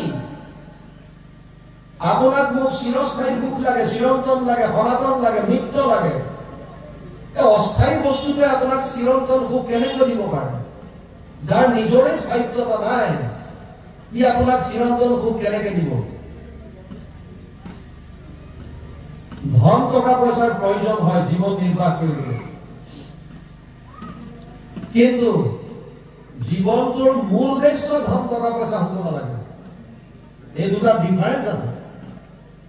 জীৱনটো নিৰ্বাহ কৰিবৰ কাৰণে ধন টকা পইচাৰ প্ৰয়োজন হয়, কিন্তু কেৱল ধন টকা পইচাৰ কাৰণে মই জীৱনটো উৎসৰ্গা কৰি দিয়াটো হ'ব নোৱাৰে। আমাৰ গতিটো এতিয়া সেইটো হৈছে প্ৰায় আশা পাশা সতেৰ বদ্ধ কাম ক্ৰোধ পৰায়ণ ইহন্তে কাম ভোগাৰ্থম অন্যায় অৰ্থ সঞ্চয়ান। হস্তাদশ অধ্যায় 12 নম্বৰ শ্লোকিতা অৰ্জুনক কৈছে, হে অৰ্জুন, আশাৰ পাশত বন্দী হৈ মানুহে দুৰ্নীতিৰ দ্বাৰা, কৰাপশ্যনৰ দ্বাৰা কেৱল মাত্ৰ ধন সঞ্চয় কৰিব বিচাৰিব, কেৱল টকা পইচা সঞ্চয় কৰিব বিচাৰিব, আৰু যিটো বস্তু কোনো স্থায়িত্বতা নাই। বাৰু আপুনি কৰিয়ে গ'লে ধৰিব অজস্ৰ ধন টকা পইচা, মানি ললো এক মুহূৰ্তৰ কাৰণে আপোনাৰ অজস্ৰ টকা পইচা আছে, বহুত আছে, কি কৰিব এতিয়া? আপুনি কৰিব কি? বেছি খাব নেকি? এনে যদি ইমানকেইটা খাইছে 100 গ্ৰাম বা 200 গ্ৰাম চাউলৰ ভাত, তেতিয়া কি আধা কেজি খাব পাৰিম নেকি? 1 কেজি খাব পাৰিম নেকি? এতিয়া যদি 2খন ৰুটি বা 3খন ৰুটি খাইছে, তেতিয়া কি 15-20খন খাব পাৰিম নেকি? বহুত টকা আছে, বহুত খাব পাৰিম? নোৱাৰে। মনৰ সন্তোষ খাব। আৰু আপুনি ইমান ধন টকা পইচা পৰা গোটাই ল'লে, থাকিব কেইদিন? তাৰ গেৰেণ্টি কোনে দিব? জন্ম আৰু মৃত্যু এই দুটাটো নিশ্চিত। 5টা বস্তু গৰ্ভত থাকোঁতে ফাইনেল হৈ যায়। आयु कर्मं च विद्यं च विद्या निधनमेव च पंचैतस्य सृजन्ते गर्भस्थस्य देहिनाम। पांचटा बस्तु आयসকলৰ গৰ্ভত সন্তান থাকোতে ফাইনেল হয়। आयु কিমান দিন সন্তানটো জীয়াই থাকিব, কেনেকুৱা কৰ্ম হ'ব, ধন টকা পইচা কিমান হ'ব, জ্ঞান কিমান অৰ্জন কৰিব পাৰিব, আৰু একজেক্টলি মৃত্যু কেতিয়া হ'ব, নিধন। পাঁচটা বস্তু প্ৰাৰব্ধত লৈ আহে।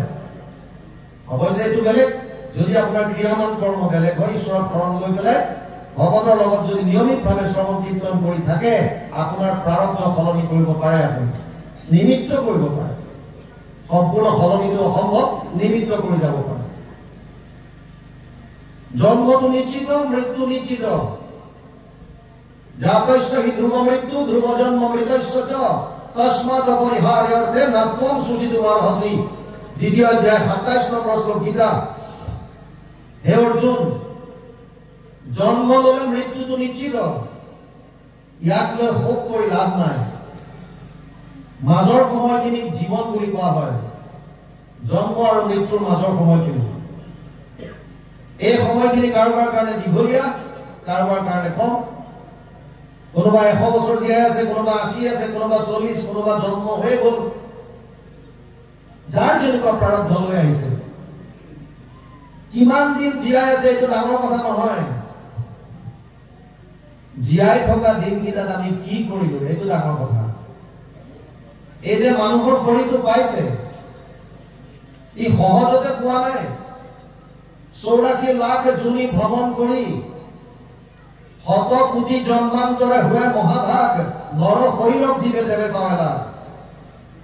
ইমান সহজতে আমি এইটো শৰীৰ পোৱা নাই। যিটো শৰীৰ পাবলৈ ব্ৰহ্মাৰো প্ৰাৰ্থনী নৰতনু অনুপম, ব্ৰহ্মা ইচ্ছা কৰি থাকে।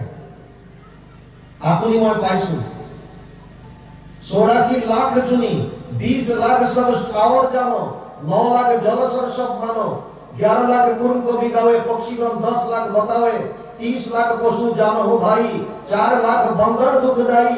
जब ये 84 लाख कट जावे तब कहो मानुष तन पावे। 20 लाख स्থাৱৰ গছ গছনি প্ৰজাতি, আমি বিলাকো এই গছ গছনি হৈ আছিলো। গছ গছনিটো জীৱ আছে, একে আত্মা।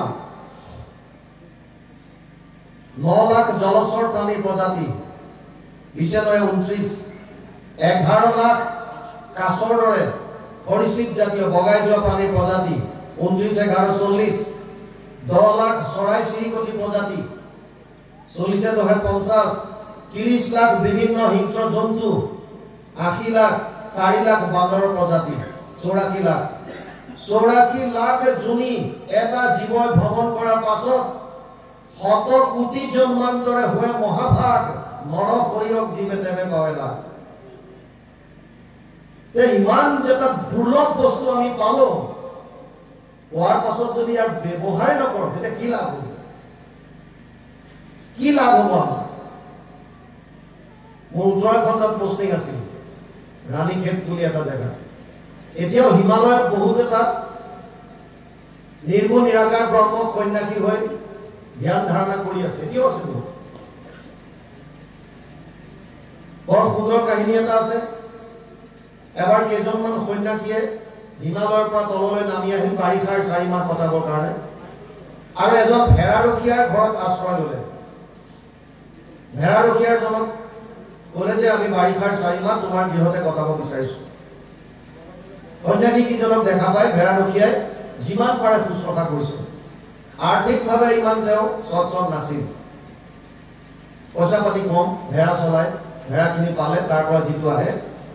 কিন্তু অতিথি শুশ্ৰূষাত তিল মনো গাফিলতি কৰা নাই। যিমান পাৰে সন্ন্যাসী কিজনক শুশ্ৰূষা কৰিছে 4 মাহ হ'ল। এই সন্ন্যাসী কেইজনৰ হাতত এটা আপুৰুগীয়া মণি আছিল, যিটো মণি লোহাত স্পৰ্শ কৰি দিলে লোহাডাল কোন হৈ যায়। জাষ্ট আপুনি লগাই দিলে হ'ল। পাৰসমণি বুলি কয়। ভাগৱতত কৰবাত চিন্তামণি স্পৰ্শমণি এনেকৈ লিখিছে। দুৰ্লভ মণি এটা, বহুমূলীয়া মণি এটা ধৰিব। পাৰসমণিটোৰ এটাই গুণ আছে, বিশেষত্ব আছে, লোহাত যদি লগাই দিয়ে লোহাডাল সোণ হৈ যায়।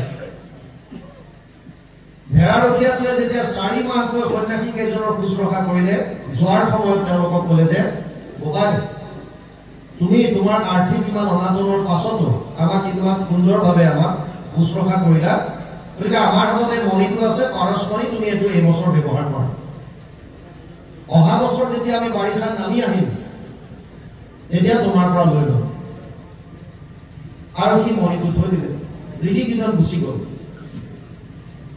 পাছৰ বছৰ যেতিয়া বাৰিষা 4 মাহ কটাবৰ কাৰণে তেওঁলোক তললৈ নামি আহিছে আৰু গাঁওখনত গৈ ভেড়াৰখীয়াজনৰ ঘৰত গৈছে, তেতিয়া দেখা পাইছে যে ভেড়াৰখীয়াজনৰ আৰ্থিক অৱস্থা আগৰ দৰে আছে, কোনো ৰূপান্তৰ ঘটা নাই।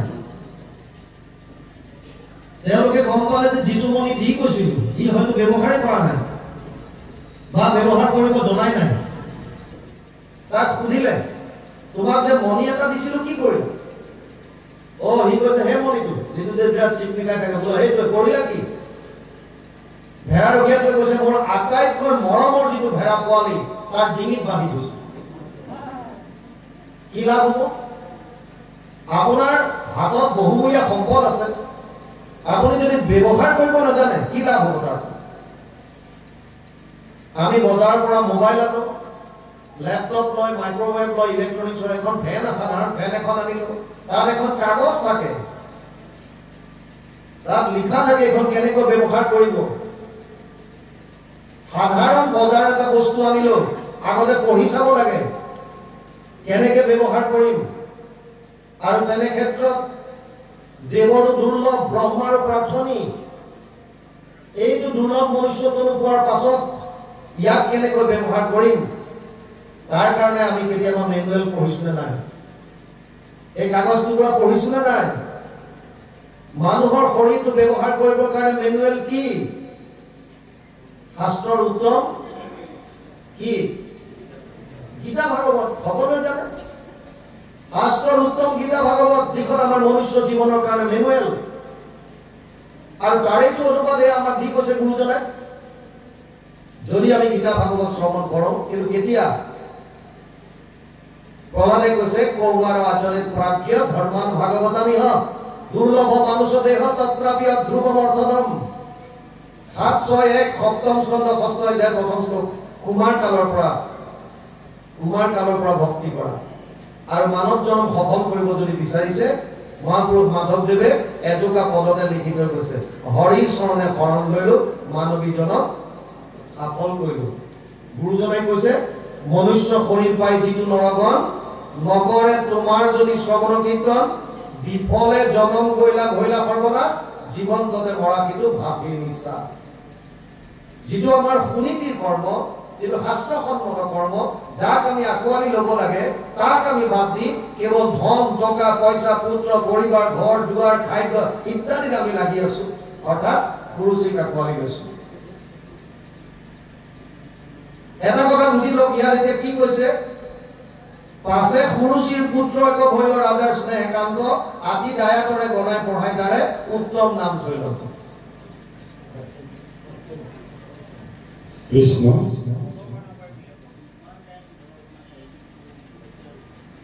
আমাৰ উপস্থিত হৈ থকা ভকতপ্ৰাণ বান্ধৱক আমি এটি নিবেদন জনাব বিচাৰিছোঁ।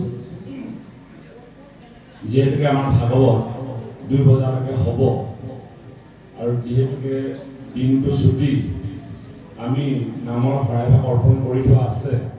যদি ভকত বৈষ্ণৱে আজ্ঞা কৰে, আমাৰ দেউৰীসকলে বিসৰ্জন কৰি কিনাৰতে ভাগবিলাক বনাই থাকিব অনুষ্ঠান শেষ হোৱাৰ লগে লগে। কাৰণ ইমানখিনি ৰাইজক আকৌ বিসৰ্জন কৰাৰ পাছত প্ৰসাদ বিলাবলৈ হ'লে প্ৰসাদখন ল'বলৈ অসুবিধা হ'ব, সময় হৈ যাব, সিদ্ধ প্ৰসাদৰ ব্যৱস্থা আছে। গতিকে আমি নিবেদনহে জনাইছোঁ, যদি আপোনালোকে আজ্ঞা কৰে, সময়ৰ প্ৰতি লক্ষ্য ৰাখি সুবিধা অনুযায়ী আমি আপোনালোকৰ ওচৰলৈ নিবেদন কৰিছোঁ, দেউৰীয়ে শৰাইভাগ বিসৰ্জন দি যিহেতুকে আমাৰ ভাগৱত চলি থাকক 2 বজালৈকে।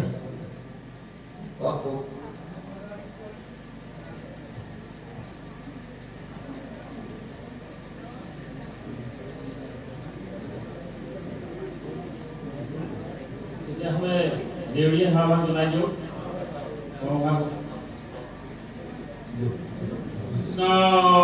হৰি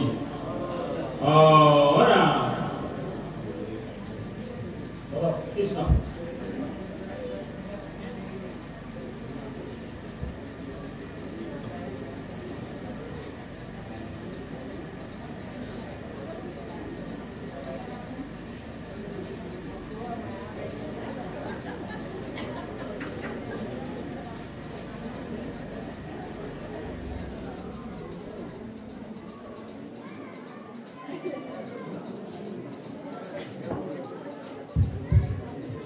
কৃষ্ণ ইয়াত বৰ সুন্দৰ আহিছে পদত কথাকেইটা আপোনালোকে এতিয়া চাব ইয়াত লিখিছে কায় বাক্য মনে শয়নে ভোজনে উত্তান পাত নিপতি শুনিটিত কৰি সুৰুচিৰ সংগে বহাৱে অধিক প্ৰীতি আমি গম পালো যে উত্তান পালে শুনিটিতকৈ সুৰুচিক আপন কৰি ল'লে আকোৱালি ল'লে আৰু শুনিটিক চাইড কৰিলে সুৰুচিক যেতিয়া লগত ৰাখিছে সুৰুচিৰ পৰা এটি সন্তান জন্ম হ'ল আতি দায়াতৰে পাছে সুৰুচিৰ পুত্ৰ এক ভৈল ৰাজাৰ স্নেহ একান্ত আতি দায়াতৰে গণাই পঢ়াই তাৰে উত্তম নাম থৈলন্ত যিবিলাক আমাৰ ৰুচি সম্পন্ন কৰ্ম আমি কৰোঁ এইবিলাকৰ পৰাও সৰু সুৰা কিছুমান ফল আমাৰ জীৱনলৈ আহে ধৰক আপুনি আপোনাৰ সুগাৰত ভুগি আছে ডায়াবেটিস পেশেন্ট কিন্তু আপোনাৰ ৰসগোল্লাৰ প্ৰতি দুৰ্বলতা আছে মানুহে ঘৰলৈ গৈছে আপুনি আলহী খাবলৈ আৰু তাত দেখিছে প্লেটখনত ৰসগোল্লা এটা আছে মনটো গৈছে ঘৰততো নাখাওঁৱে যুক্তি বহুত দিয়ে নিজৰ ভিতৰৰ খায় এনেইনো ক'ত খাওঁ মই এদিন খালে একো নহয় আজিতো খাব পাৰিম আৰু মইতো সুগাৰৰ মেডিচিন খাই আছো লজিক ভিতৰৰ পৰা বহুত আপোনালোকৰ আহি যাব আৰু শেষত ৰসগোল্লাটো খাই দিলে আপুনি তৃপ্তি পাবনে নাই এইটোৱে হৈছে উত্তম কিন্তু তৃপ্তিটো কিমান সময় লাগে অলপ পাছতে সেইটো শেষ হ'ব তাৰ পাছত আকৌ সুগাৰ মাৰি পঠিয়াব আৰু তেতিয়া আপোনাৰ তৃপ্তি যিকণ পাইছিল ফল যিকণ পাইছিল এই ফলকৰৰ সুখটো শেষ তাৰ মানে সুৰুচি সম্পন্ন কামবিলাক কৰিলেও আমি কিছুমান সৰু সুৰা ফল পাওঁ কিন্তু এই ফলবিলাক স্থায়ী নহয় বেছি সময়লৈ নাথাকে কি নাম দিছে উত্তম উত্তমৰ পাছত যক্ষৰ হাতত মৃত্যু হয় তাৰ মানে আপুনি নাখাবলগীয়া কিবা খাদ্যও যদি খাইছে ৰুচি সম্পন্নৰ কাৰণে খাই পেলাই অকণমান আনন্দ পালে সেইটোৰে আপোনাৰ আনন্দ তাৰ পাছতে খন্তেক পাছতে সেইটো তৃপ্তি শেষ যেতিয়া গম পালে যে মই নাখাবলগীয়া বস্তু এটা খাই দিলোঁ শেষ খতম এই সৰু সুৰা যিবিলাক ৰুচি সম্পন্ন কাম কৰি পেলাই আমি ফল পাওঁ তাৰ নাম ইয়াত দিছে আদি দায়াতৰে বনাই পঢ়াই তাৰে উত্তম নাম থৈলন্ত সেইটোৱে হৈছে উত্তম শুনিতি যদিও আমি শুনিতিক আকোৱালি নলওঁ কিন্তু মাজে মাজে আমাৰ দ্বাৰাও শাস্ত্ৰসন্মত বা সৎ কৰ্ম কৰা হয় এনেকুৱা কোনো নাই যে গোটেই দিনটো বা গোটেই জীৱনটো সুন্দৰ দেখি নিপবৰ কাম ধ্ৰুৱ নাম থৈলা আৰু ধ্ৰুৱকুঞ্জ ত্ৰৈলোকৰ ওপৰে তাহান্ত থৈলা থাপি বুদ্ধিকাৰ পুষ্পভাগে দেখিও অদ্যপি মানে এতিয়াও যিজন আছে তাৰ মানে দ্বাৰকা যেনেকৈ ধ্বংস হৈ গ'ল কিন্তু ৰুক্মিণীৰ গৃহভাগ য'ত প্ৰভু ভগৱন্তই বিৰাজ কৰি আছিল সেই গৃহভাগ জিলিকি থাকিল তেনেকৈ আমাৰ এই দ্বাৰকাৰূপী শৰীৰটো বিনাশ হৈ যোৱাৰ পাছতো আপোনাৰ কৃতিত্বখিনি আপোনাৰ সৎকৰ্মখিনি সমাজত জিলিকি থাকিব আৰু সেইটোকে কৈছে ধ্ৰুৱ এতিয়া ইয়াত কৈছে যদি ৰূপে গুণে দুইহন্ত সমান তথাপি ৰাজাৰ মতি সুৰুচি তাতি ভৈলা আশকতি দুৰ্ভগা ভৈলা সুনীতি যদিও দুইগৰাকী ঠিকে আছে কিন্তু ৰজাৰ মনটো কাৰ প্ৰতি বেছি সুৰুচিৰ প্ৰতি আমিও জানো সকলোৱে যে এইটো কৰ্ম কৰাটো উচিত আমাৰ কৰ্তব্য এতিয়া এইটোহে শিক্ষকৰ কৰ্তব্য বিদ্যালয়ত পাঠদান দিয়া। তেওঁৱে যেতিয়া ঘৰলৈ আহিব, তেওঁ কাৰোবাৰ পিতৃ, তেওঁ সন্তানৰ দেখভাল কৰাটো তেওঁৰ কৰ্তব্য। তেওঁ যেতিয়া কোনোবা এগৰাকীৰ স্বামী পত্নীৰ সম্পূৰ্ণ লালন পালন কৰাটো তেওঁৰ দায়িত্ব।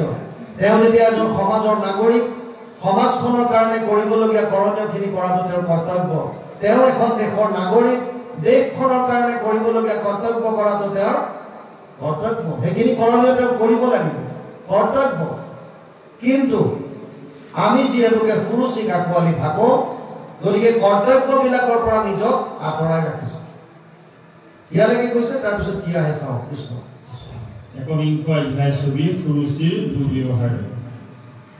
এদিনে কয়ো তানপাদ মহাৰাজা চক্ৰৱৰ্তী ৰত্নসিংহাসনে আছা বহি নানা দিশ বিদিশৰ ৰায় ৰাজা ৰাজেশ্বৰ নিপতিক আশ্ৰয়ো পাখি উত্তম কুলে লয়া স্নেহ পাখে বন্ধ ফুয়া হাঁহত মাতত মৰঙে কটু হীৰক ঘান কৰি কটু গলা বান্ধি ধৰি বদনন্দ সুমত মহাৰঙে উৰুচিও হেহি ঠাই পুতৰ আনন্দ চাই নিপতিক আচন জয়ো পাখি ধুৱে শিশু গণহঙে খেলাই বুৰত ৰঙে সেই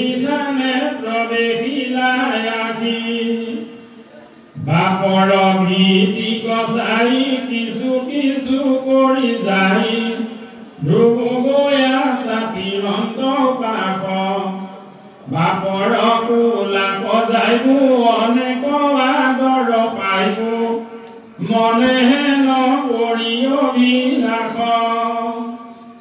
হাতৰ ওচৰ পাই পিতৃৰ মুখক চাই হাত মেলি